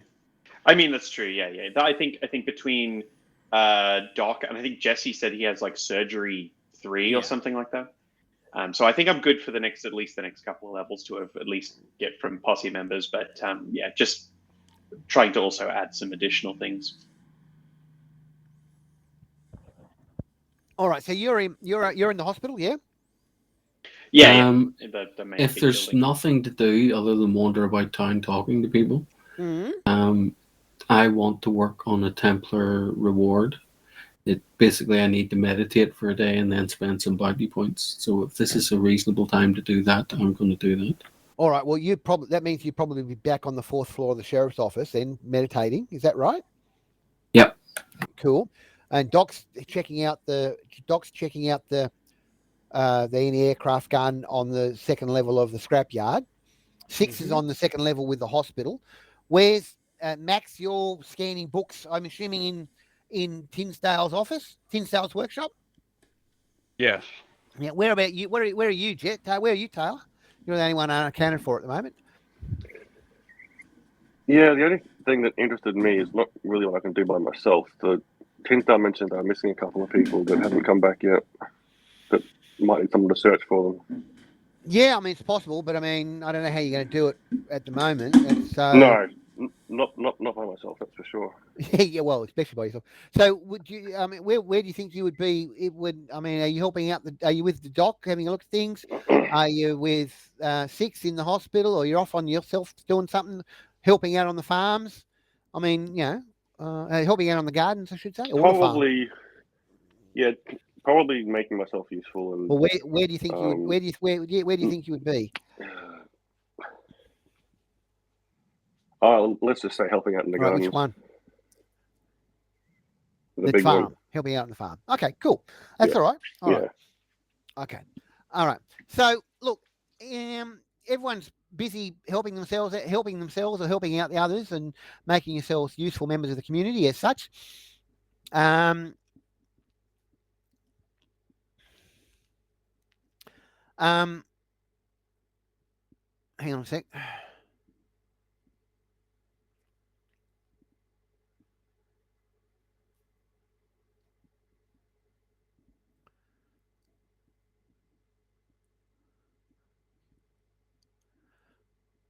Yeah. Okay. So it's getting on towards late afternoon. When you can suddenly hear a bell ringing, clanging furiously. What's everybody wanting to do? I'm conscious of the time. This is one of those alarm bells. Could be. Put it this way, Taylor. Most of the people around you drop what they're doing and start moving towards the town hall building, the central building. I will follow them, and if I see one of the party members, I'll call out to them. All right, no worries. Doc, you're.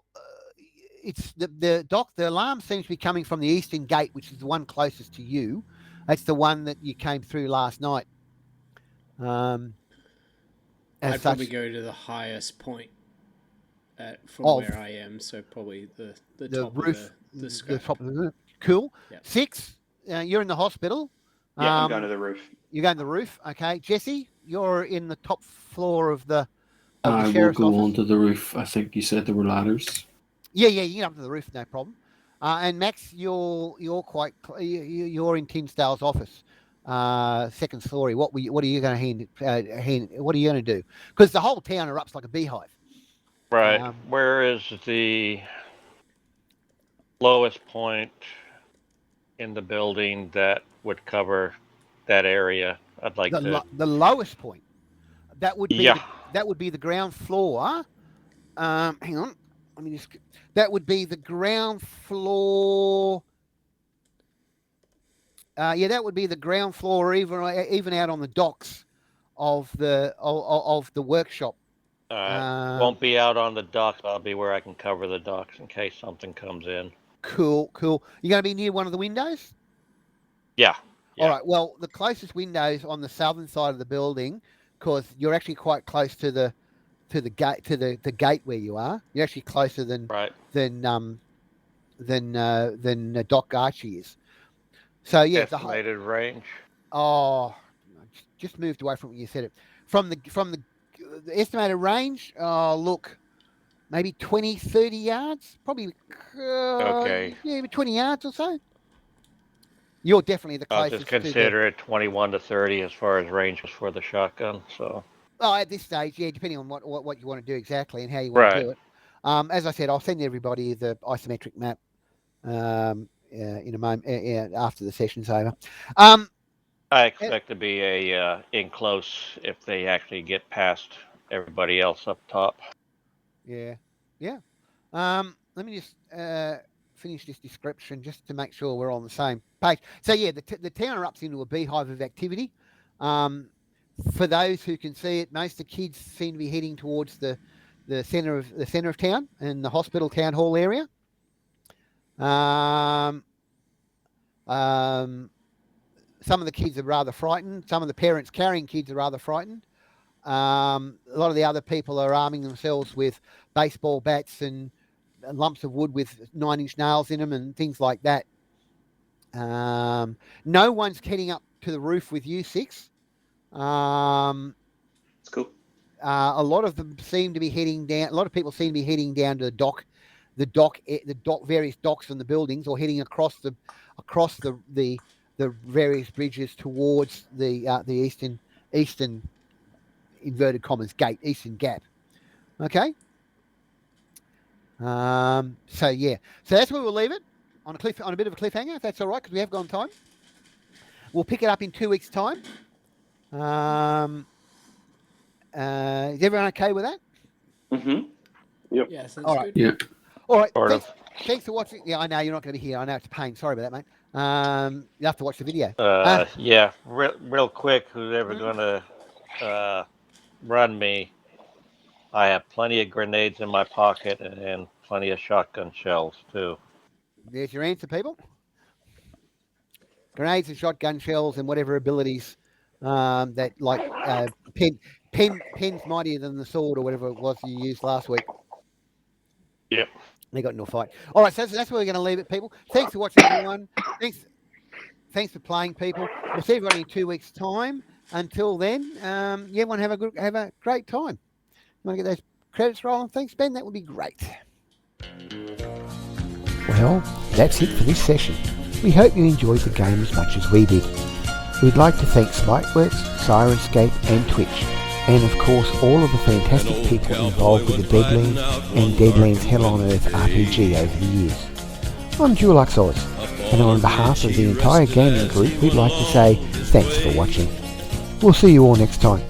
Until then, may your God go with you.